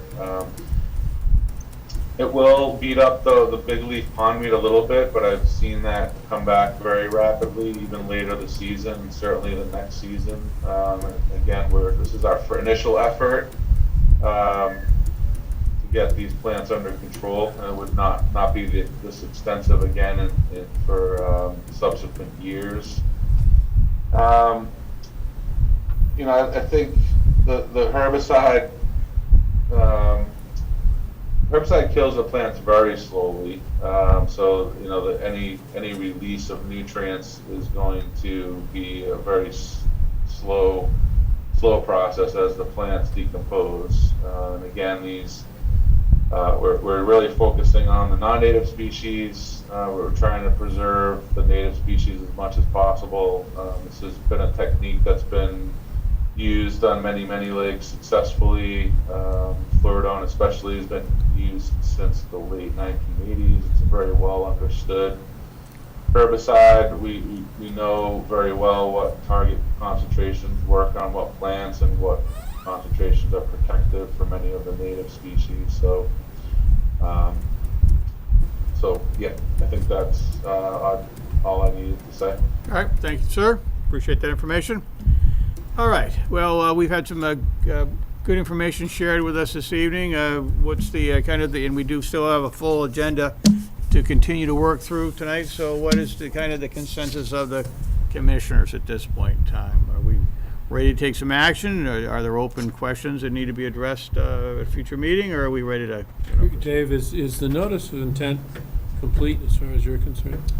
Well, I guess Mr. Severance did bring up, or at least he asserted that the notice of intent is not in compliance with the regulations. I think that that's a legitimate concern.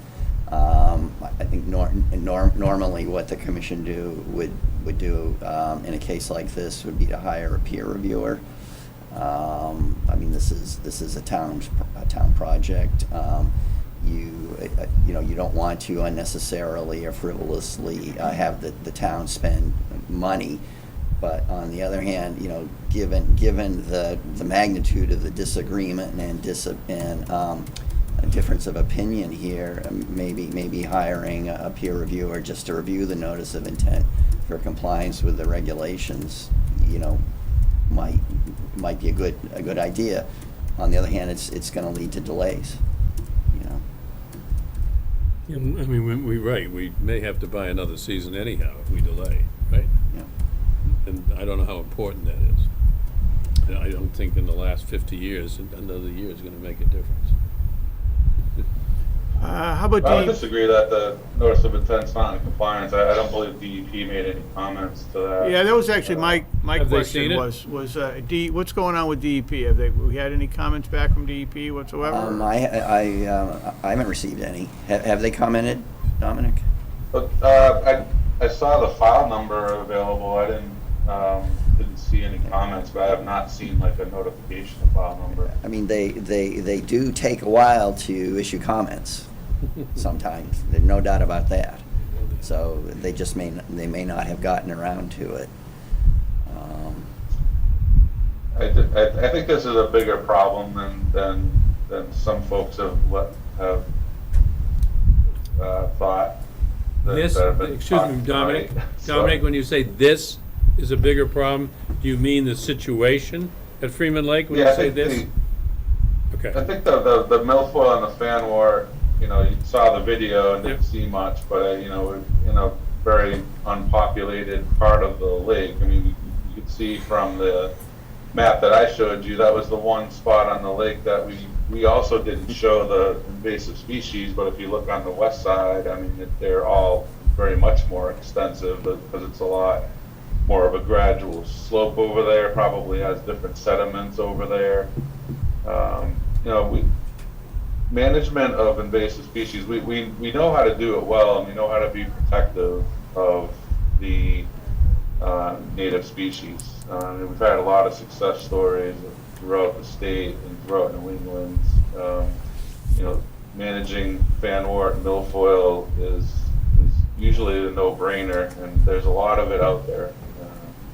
I would hate to lose if this goes beyond this. I don't know when your next hearing is, but if we can't treat before the end of June, then we pretty much we've lost the year here. We're going to be looking at next year.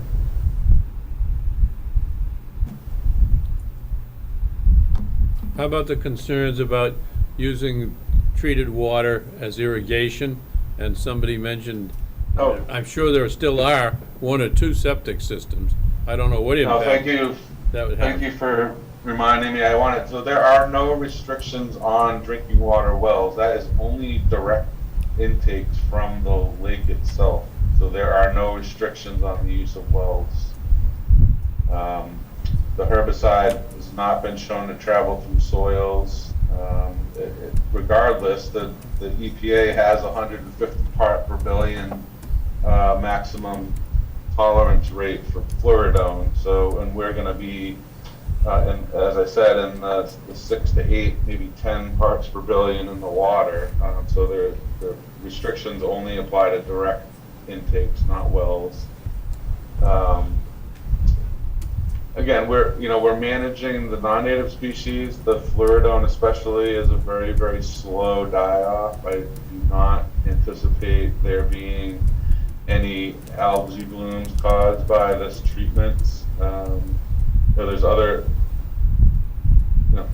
fanwort, milfoil grow very prolifically. They're drawing phosphorus and other nutrients out of the sediment that are otherwise not available to the water column and putting them back up into the water column. And there's a lot of negative aspects to having invasive species in your lake as well.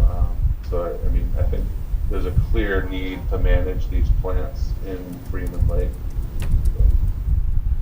Excuse me, Dominic, would any spot treatment of the other side of the lake, would that do any good as an initial step? Or do you have to do the whole lake as the initial step?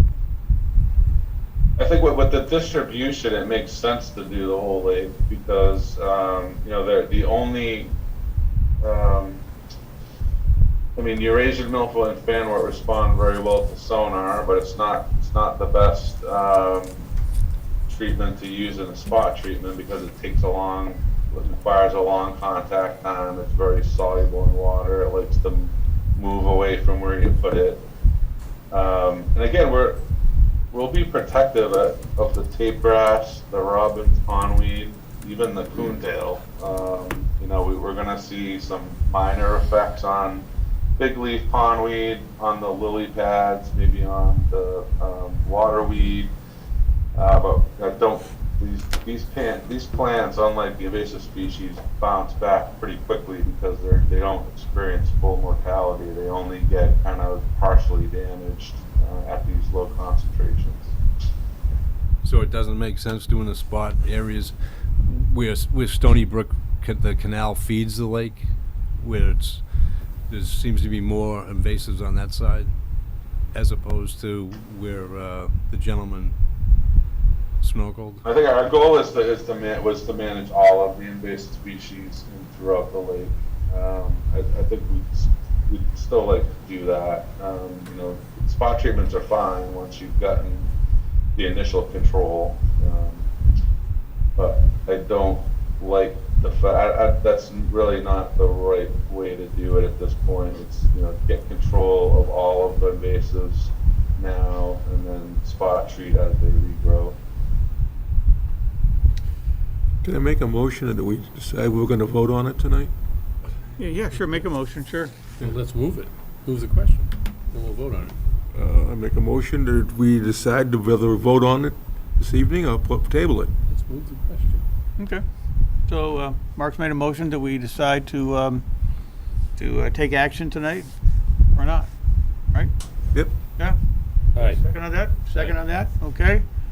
Yeah, we got to take some action. We either vote to issue an order of conditions, which would be approval, and put conditions on that, or if we're not comfortable with the information we have, we would continue it to our next meeting, At that point, it's going to be too late, I think. Well, yeah, I think our next meeting is the 28th of June, so if we did continue it, I think we'd be losing the opportunity of the project. The project's funded, which is a factor, it got voted in the town meeting, so there's funding, which is good.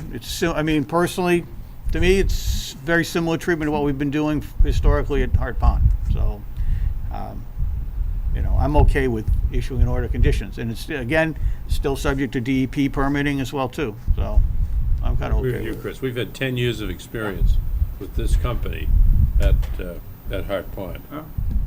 And I've never heard any problems at Hart Pond. That doesn't mean there haven't been any, but, Yeah. so I would support the proposal to issue an order of conditions. More comments? I don't feel like I know enough. I don't think I would support it right now. Anybody else? Okay, you want a motion? Yeah, make a motion. I move we issue an order of conditions to hire Solitude Lake Management to treat Freeman Lake based on their proposal with our standard order of conditions. What about my motion? You didn't make a motion You didn't, you said you moved to, let's vote on it. I'm actually. Oh, why? I'm oh, with you. Oh.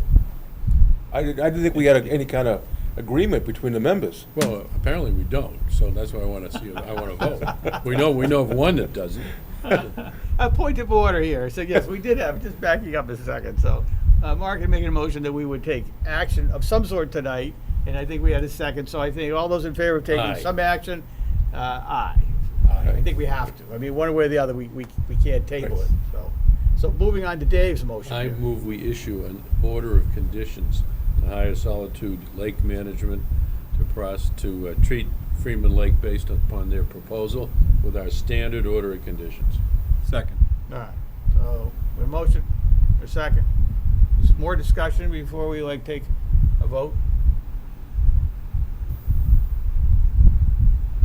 All right, well, let's see where we are. All right, so all those in favor, say aye, raise your hands. We got 1, 2, 3, 4, 5. All right, all those opposed? One in opposition. All right, so the motion carries, and the commission has approved it, and the permitting paperwork will be generated by our office. If there's any parties that feel aggrieved, they have rights to appeal our decision to DEP. In the courts as well too. And there's, again, if somebody's interested in information on that, they can also contact our agent, and he can provide information on what's involved with that. I thank everybody for their time and participation this evening. Thank you, Commissioners. Have a good day. Thank you, sir. This to the board. Said you didn't have enough information. You guys can keep that copy. Thank you. That's the one the town's supposed to have. Yes. Thanks, Alondra. All right, the next up on tonight's agenda is a notice of intent. This was a continuation from our May 10th, 2022 meeting. Michael and Tara Burrington, 32 Fifth Lane. Let's pick up that matter and continue. Do we have, Michael, are you out there? There you go. Very good.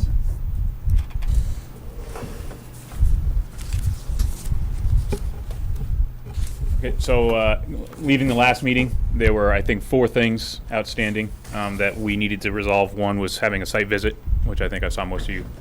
One was moving the proposed dry well further away from a location of where my neighbor may have a drinking water well. I submitted new plans that has the dry well much further away.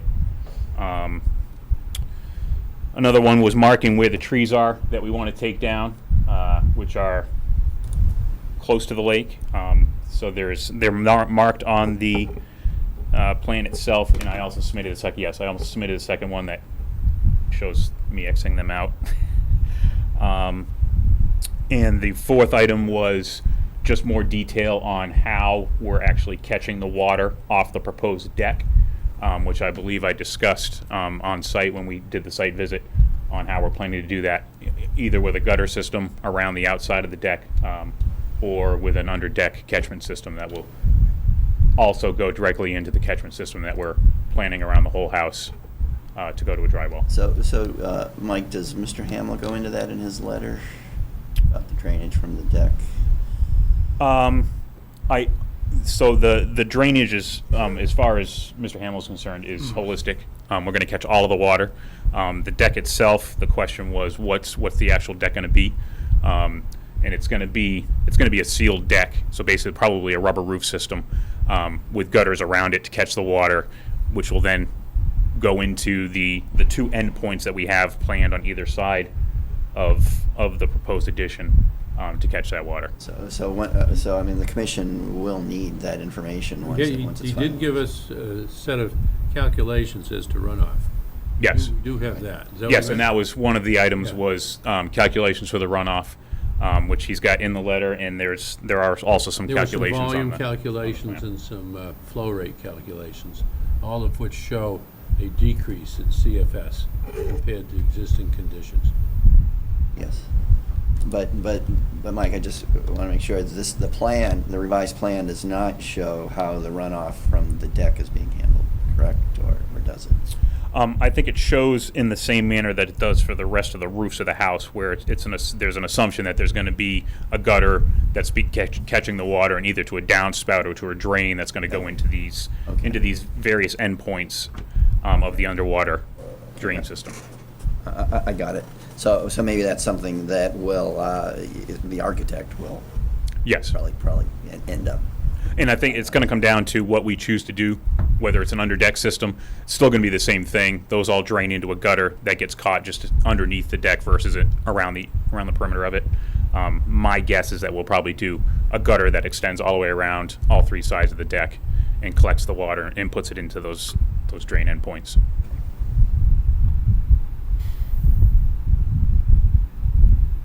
Good? I don't have any other issue. All right, I mean, again, we had a good site visit. I think almost all of us were out there on the site, which really helped kind of seeing what was happening out there. I know I have my concerns were addressed. Dave?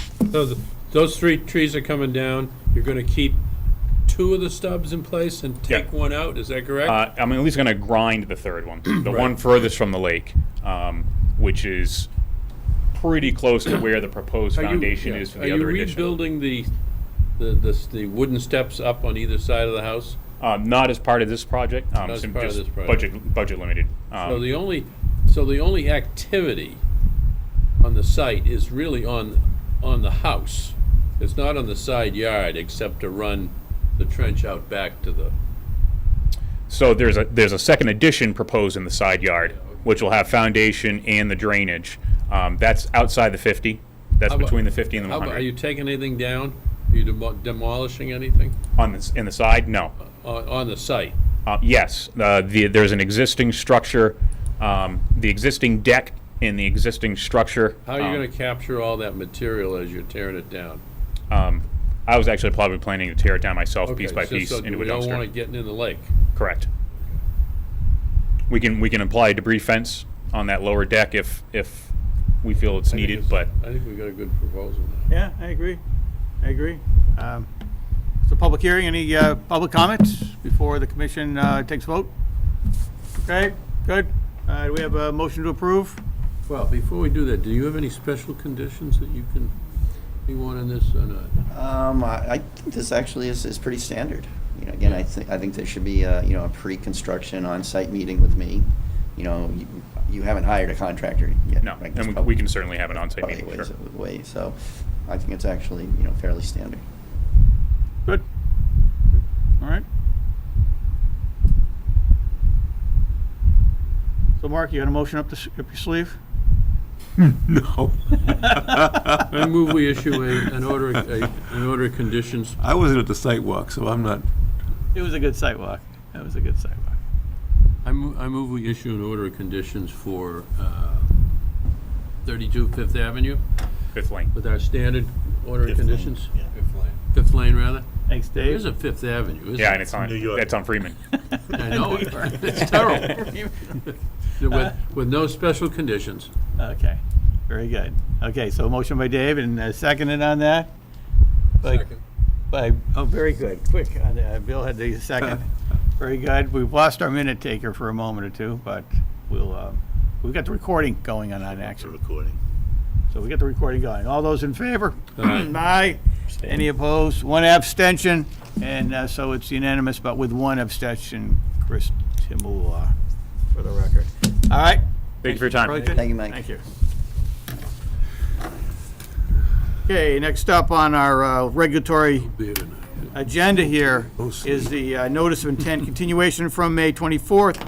That was the 13, or also known as 9 Acton Road, with Ms. Katie Enright, the engineer of record from Howard Stein Hudson. Good evening, Katie. Good evening, everyone. Katie Enright with Howard Stein Hudson. At the last meeting, we were here and we had, I think, a fairly productive conversation about plants. We did. Since then, I have revised the plans. We've also had continued talks with the Gristmill condominiums, and there's representatives here tonight.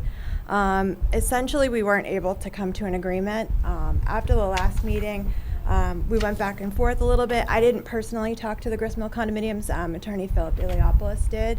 There's some back and forth about easements and legal jargon and monitoring, et cetera, what plants are being taken down. Anyway, it's just not going to work out doing the vegetation removal on their property. So we were able to submit a revised set of plans on Friday.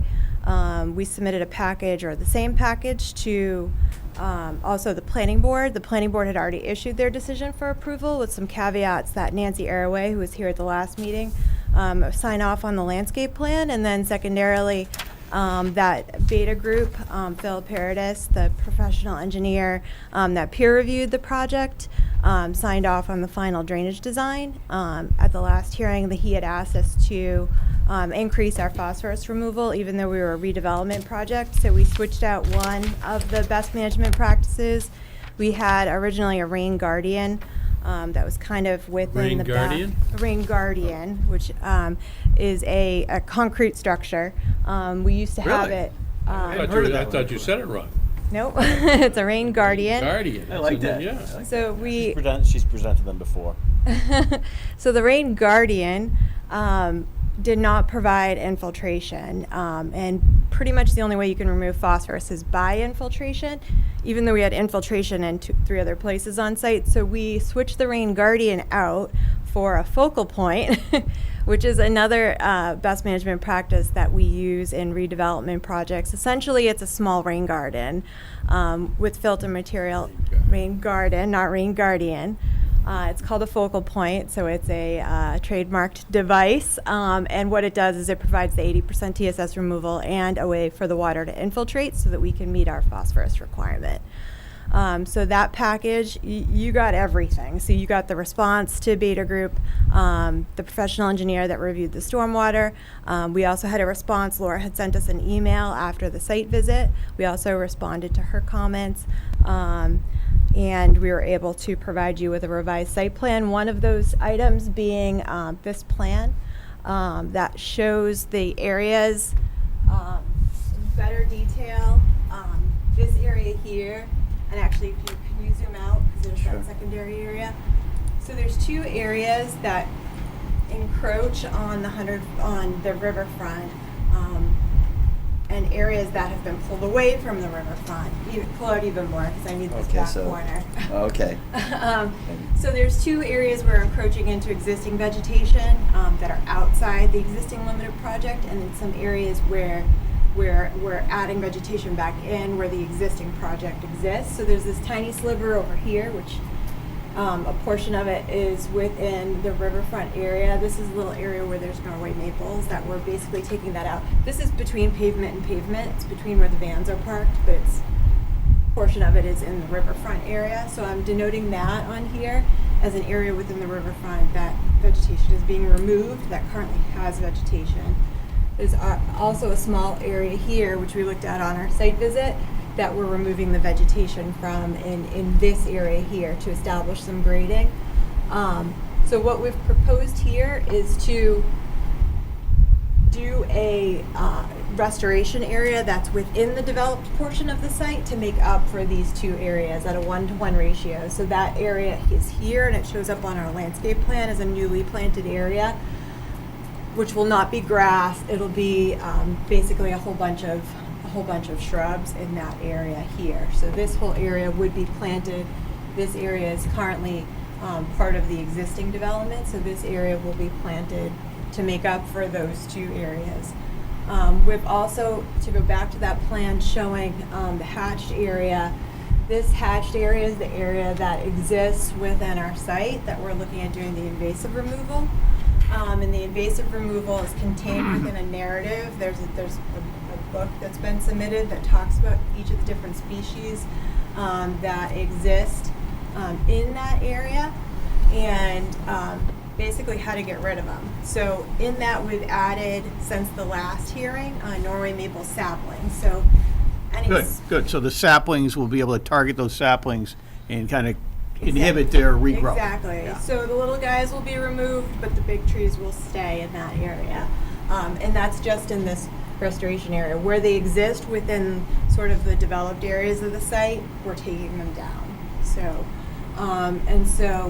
That has been updated. So in the book that was prepared by Williams and Sbarrages, our wetland scientist, Greg Hockman, you can see basically that brings you through what has to be done dependent on what the plant is, how it has to be removed, how it has to be disposed of, et cetera, within that book Katie, there. refresh my memory, what's the slope on the left-hand side? How quickly does it fall off to the stream? This area is pretty flat, and then it kind of Then goes it- down, but it's on the, if you can go to the grading, drainage, and And utility the plan. property line again, is all of the stream is in your property line? Or is all the, No, all the stream it's is out. in their property? Yeah, this is our Okay. property line here.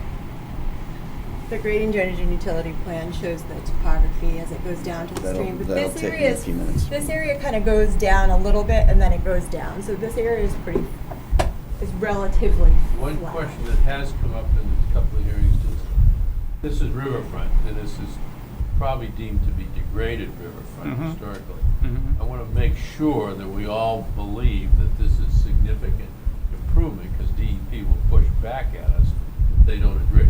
Sure. And- So I can go through those too. Yeah, and because we outlined those. you're not doing some of the work that you were gonna do before, but you're gonna do something else. Right, but we already were way better. Okay. So basically this Last site, time you the talked majority about of the it. site, right, this is the 100-foot buffer, this is the 100-foot riverfront. Actually, the 200-foot goes way out here. We're reducing the impervious on site by over 17,000 square feet. That's huge. That's huge, yeah, that's huge. Huge. Now, it's not restored area, but it's lawn. It's now pervious area, so the water can get back into the ground. We're also basically doing a fully compliant stormwater system, which doesn't, Yeah. basically, as you saw out there, both sides of the building just flow right off down into the stream. Right. So we're proposing now 4 infiltration measures. So there's 2 dry wells in the front of these buildings here, between the buildings and Acton Road. There's an underground infiltration system here. And then there's also the focal point that exists here. So we're capturing the majority of the site's impervious surface. I believe there's a small little area that drains back to Acton Road. We're grabbing all of the impervious surface and we're infiltrating a significant amount of water, treating a significant amount of water. We meet the 80% TSS removal. So Dave, do you think that this does significantly improve the riverfront? I do. I think it satisfies the performance standards for development of degraded riverfront area. I think it's unfortunate that an agreement couldn't be reached with Gristmill. I think that represented a really great opportunity to do even more. But what's being proposed does satisfy the performance standards, and I think we need to keep the hearing open to get the final review letter. But I think this is good progress. I think this is something the commission definitely can and should approve. So as David just stated, so the materials went out to Beta Group on Friday. Right. So we're waiting for both groups of Beta, the wetland science portion of Beta Group and the professional engineering portion of Beta Group, to sign off on the revised plans. Nancy Arroway signed off on the landscape plan today. We sent an updated one. Just back on the Nancy Arroway signing off on the plan, did we get a resolution as far as cultivars and kind of an agreement, consensus? How did that get resolved? We don't really care, do we? Oh, I was curious for Oh, sure. no, I am too. I think I can answer I am that. too, So- but I don't think it affects our decision So, I one mean, way or the other. the species that are being proposed for planting in the restoration area are native species. Right. Okay. I mean, if you go over to the table here, I mean, I wouldn't call them cultivars. So they're native, and that's what we want. Right, yes, yes. Okay.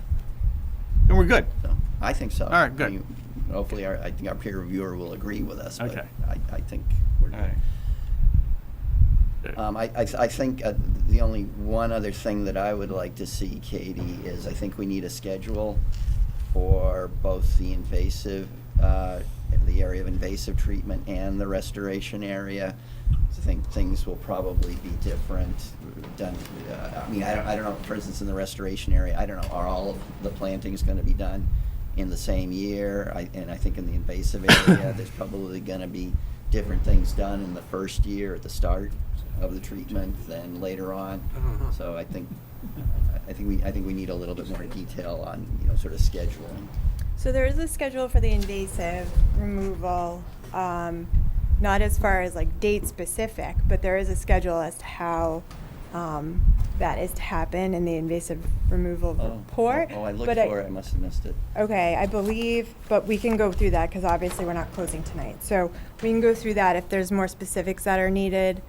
We can certainly talk about that. And then I hadn't put a timeline to the restoration area off to the side there, so we can talk about, typically the landscaping is done last, but if that needs to happen sooner, then I'd be open to a condition. I think because it's restoration of degraded riverfront area, I think that should happen sooner rather than later. Now, obviously, we need to work it in with the general construction sequence as well. But I think it would be better to do it as soon as practical. Okay, that's fine, and we'd be fine with that condition. Good. Any more input for the applicant? I guess, Mike, just kind of on that point, so you saying basically put the landscaping in before? Well, the restoration of the degraded riverfront area, which is this area up here. Yeah, but I mean, is that really a wise option?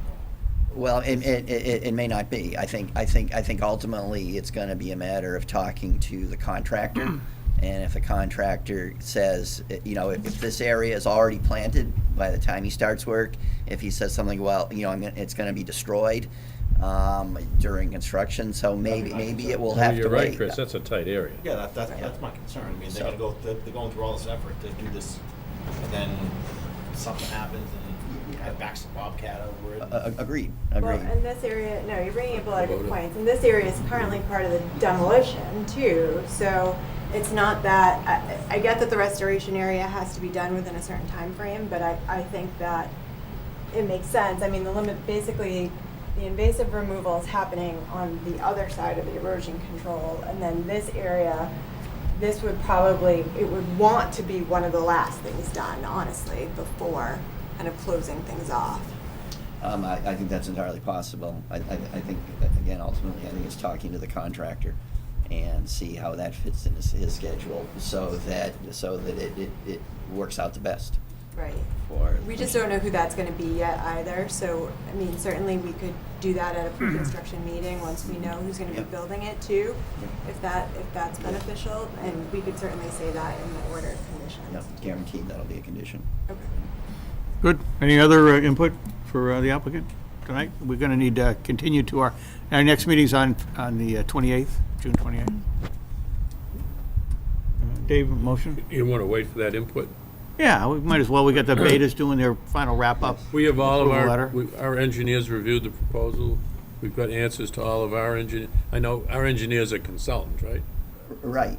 So has Part of the questions she's referring to, we still need answers to, correct? right. Okay. We still need the commission's peer reviewers' final letter. Have they issued the final letter on the stormwater review? No, that went out Friday too, so Okay. that's what I was saying. So Phil Paradis from Beta Group will also be reviewing it on behalf of the planning board so that I can issue Mylars to the planning board. So we should have everything easily by Good. the end by the next meeting. Do we have any need for special conditions at this point, other than what you normally get in there, Dave? I need to think about Yeah, that. okay. Yeah, I mean, I think we're going to have to continue to our next meeting. You can think about if there's a need for any special conditions. We'll get our final, our peer review letters in, closeout letters in. Yeah, it'd be great if we could. Katie, let me ask you a question, or maybe these ladies in the audience know. In the Center Village Master Plan, there was a walkway that went from the center of the town up to the Freeman Bike Trail. Mm-hmm. Where was it supposed to go relative to Gristmill in this? Does anybody remember? Well, it's actually, I believe it was on both Is it this? sides of the brook. Well, that's what I thought. So the problem is It doesn't look like there's enough room. so the planning board had us leave an easement to get there, but they didn't want us to build anything because you can't get to anywhere from here yet. So we left there's an easement on the plan that shows for future brook walk on behalf of the town come, but Okay. right now it would have to go, it's off of our property. Well, the on problem is side it of the also has to cross the stream somewhere, and that's a bit of an issue, but. Right, I'd have to look back at the master plan, but I want to say there was one on both sides of the stream, and the one that we did up here is, we went through back and forth and around in circles about what type of walk that would be, and that ended up being a forested section of walk, which is why it's not impervious. and it's Do people use that walkway by Gristmill? Or is it primarily the residents that use it? No, there are Some people, They're not looking in your windows, are they? I've used it. they do. There's privacy issues. Yeah, yeah. There's big privacy. Okay, thank you. We were supposed to put a bridge in there, no more. Yeah, Yeah. Yeah, All right. privacy Big issues. Yeah, yeah. Privacy All right, issues. can we have a motion to continue? Oh, well, yeah, actually, this is a public hearing, so any public input here at this point? This is Tom Block, Morgan Exteriors. I'm here for South Street, Dover. I've been waiting for a while. Who? For who? South Street, Cove Dula, Street, tabled Cove it earlier. Street, Cove Street. Oh, no problem. We won't forget you. Thanks for reminding us. Okay, great, thank you. You're gonna be next up, actually. We'll bring you up Thank you. next. All right, good. All right. Cool. Bye. Yeah. But back to this application here, which is the 13, AKA 9 Acton Road. Can we have a motion to continue to our next meeting? So move. Moved by Dave, seconded by Chris Tamua. Any discussion? All those in favor? Aye. Any opposed? None unanimous. So we'll see you at our next meeting, Katie. 28th, thank you very much. Same with the Grist Mill folks. See you guys probably, hopefully, at that meeting too. Just a note, Mr. Chair, it's getting into the holidays. I won't be here that week. So. The 28th? Okay. Trip to California? What, the Banff holidays? The Banff holidays. All right. Trip to California. Okay, well, next up on our tonight's agenda is circling back on the agenda. Do I have to read it again? No. No, we can spare we could spare the formal reading of the We've read it notice into the here. record already. But we have a request for determination of applicability with respect to 10 Cove Street, and we're looking for, are you Tom Block by chance? I am Tom Block. Yes. Very good, very good. we can hear Representing you the now. applicant. So, sir, if you can just kind of tell us a little bit about, give us a little overview of what you want to do out there. Sure, we're looking at building a 12 by 20 sunroom addition with a 9 by 8 deck. The way we build, dig a trench, drop the precast footings in there. When we dig the trench, the dirt is all placed away from the conservation area. And generally is only as long as they come down and inspect within a day, then it's filled. So very little disturbance while we're in the process of, based on where the location of the house is and where the project is, the staging area for our products, be well away from the conservation area. Whatever you recommend we use for what silk fencing or hay bale, whatever you'd like, we'll go ahead with those. But basically a very non-obstructive build. Okay, great. We appreciate the overview. Jumping ahead, because it is a little late in the agenda. All right, let's see if our agent has any recommendations or a quick summation for the commissioners. How's it I look, recommend David? negative determination with the standard conditions, pre-construction site meeting and installation of erosion control. So All right. move.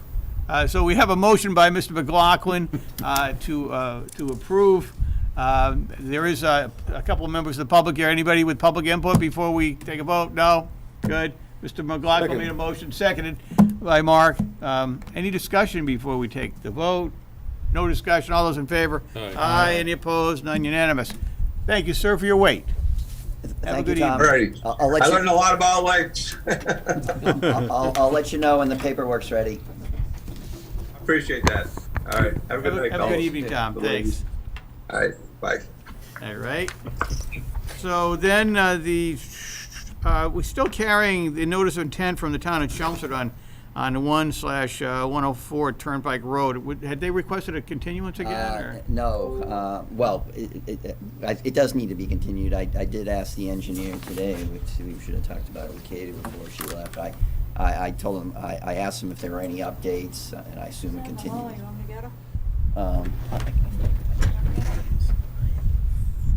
It's freezing cold Waiting on the bed. for a hearing? What? He says, is they out there And then the waiting to wind be is like heard? blowing the Thought paper. they'd gone home. I know.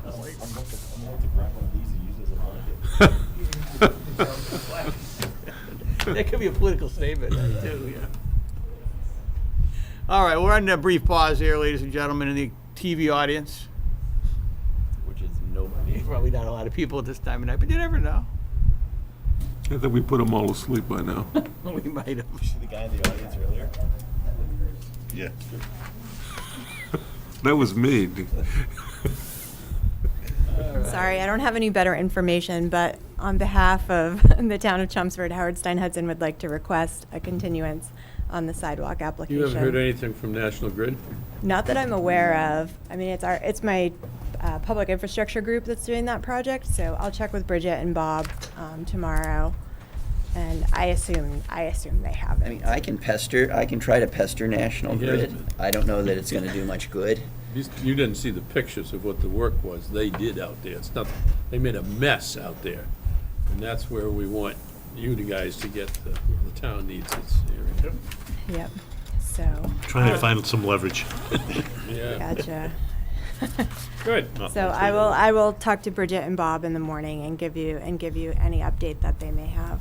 Thank you. Pass that All on. right, could we Okay. have a motion then to continue this to our next meeting, which would be the 28th?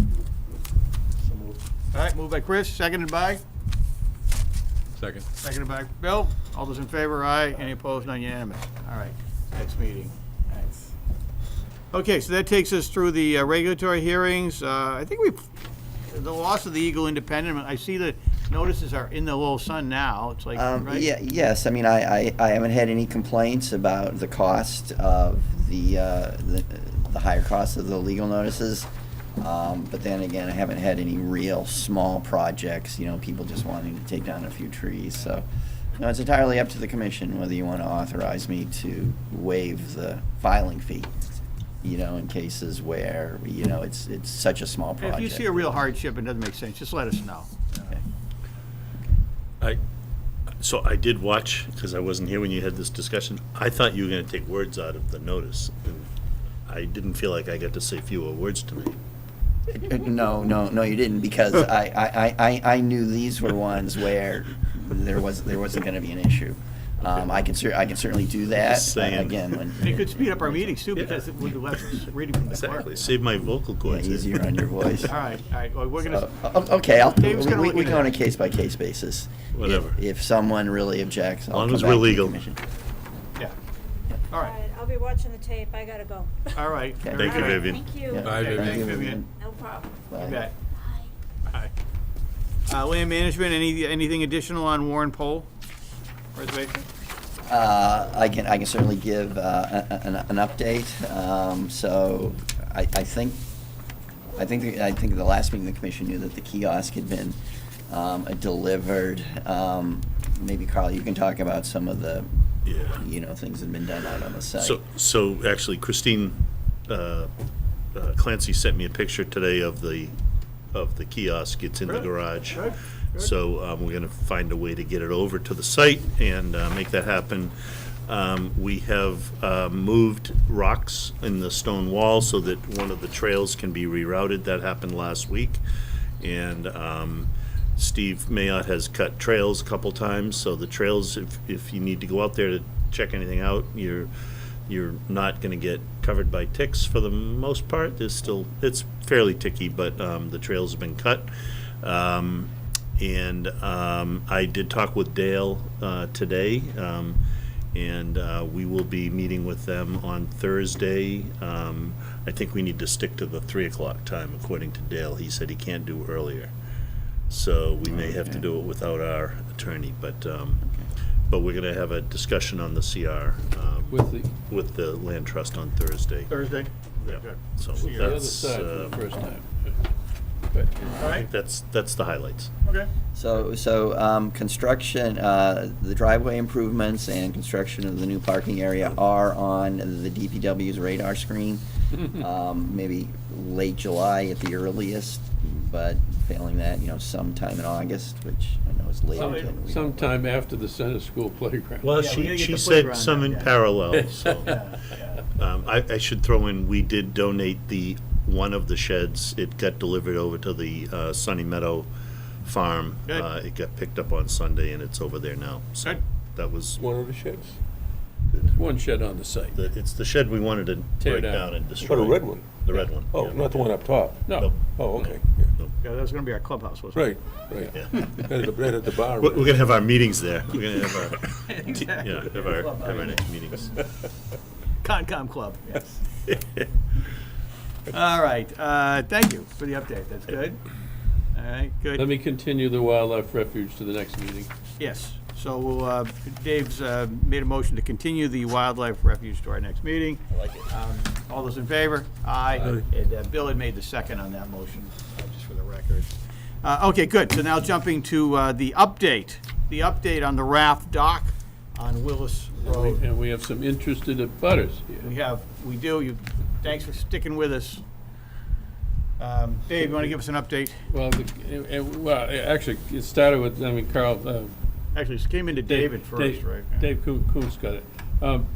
Remember, we rewrote the use regulations saying that stuff could be stored off the lake and on the site between, I think, December 1st and April 1st or April 30th. I've got the exact date. It turns out the raft is still on the site. Reached out to Mr. Nunnery, he never responded to me. As did I, and he never responded. He hasn't responded. I asked Miss Dunn to speak to him, which she did. She knows everybody in Freeman Lake. And apparently the raft belongs to more than one family, and it's the kids that maintain it, and I think there's a puncture in one of the drums that keeps the raft floating, and the kids have not been able to fix the drum, which to me means they're probably not going to be able to fix the drum until Lord knows when. It's an eyesore. We tried to accommodate them, and I think we got to just say, fix it or get it, or we're going to get it out of there. It's too bad, because I think it was a reasonable compromise. So just to be clear, when you say get it out of there, meaning, or fix it, meaning get it out into the water? Yeah, either replace the drum, which I think is what it is, and get it floating again, or we'll ask DPW to pick it up and remove it. But I think there needs to be a deadline. Yeah, I think we need a firm deadline. Am I correct? It's the kids that kind of maintain it? Wanda, No, the adults do. How do you think they'd respond to me being that nasty? The adults take care of it. I spoke to Mr. Nunnery Sunday, I think it was, and told him we needed to respond to your email just so you could tell the board what was going on. And he did mention April's a little cold to put a raft in. You know, he says if I can get it in by Memorial Day, it'd be great, but yes, one of the drums he needs to fix. And because it takes more than one person. Oh, yeah. He's trying to line up with the Yeah. other neighbor Oh, yeah. that their kids use it as well, so the two of them can go out there and fix it and then get it in the water. I took a picture today. It is not of the area, and it is not impeding anybody to go out onto the water. I'm sorry, it's impeding one person. Yes. Well, One she of- believes. I understand, Yeah. I understand, but I mean, And she also doesn't help clean or mow or I anything understand else. all of that, but she's legitimately complaining, okay. Yeah. Well, I think we do need a firm deadline, and Well, Yeah. I was, June 30th. 4th of July? I think we'll get it in Do we before need a then. raft? Yeah, I was just saying Warren? June 30th. Well, that's more than 2 weeks. Yeah. I will send him an email tomorrow morning, Give them a couple weeks. to the end of the month. Okay. June I gotta 30th. think they're pretty motivated to get it in. for June 4th of 30th. July. And honestly, they can enjoy it over the July 4th weekend. I don't know how easy it is to find another barrel and put it in under a raft. That doesn't They got sound one- like an They already easy, got some to start, so. yeah, it doesn't sound like an easy project. So, 2 weeks to get it in the water. Firm deadline. Well, Otherwise, they're at risk of the DPW coming in and hauling it off, Well, which would be unfortunate. Well, I think the commission should say the DPW will come in and remove it. Yeah, Yep. and we'll just notify them. There, can't be wishy-washy about it. Okay, very good. Just for the commission that's here, I don't know this other lady, but this is Wanda Dunn, and you may have heard me mention her. She originally founded a Freeman Lake Homeowners Association maybe 20-odd years ago, I think, was it? Yeah, 90. I don't want to, I'm not meaning to date you, but she has been very helpful in, to me at least, in maintaining, knowing what the heck's going on around Freeman Lake, and I appreciate it. All right, so that's Ralph, Doc. Any questions then? It's pretty clear. If you could pass that information on, we'd most appreciate it. Well, I'll send him an email in the morning. Actually, Dave, you've got the contact information? Yeah, I got his email. I don't have his phone number, but I have his email. Good. All right, good. I don't think we have minutes. Do we have minutes? Apparently not, no. All right. So then, let's have a motion to adjourn then. Second. To adjourn, seconded by Mark. All those in favor? Aye. Aye, unanimous. Meeting's adjourned.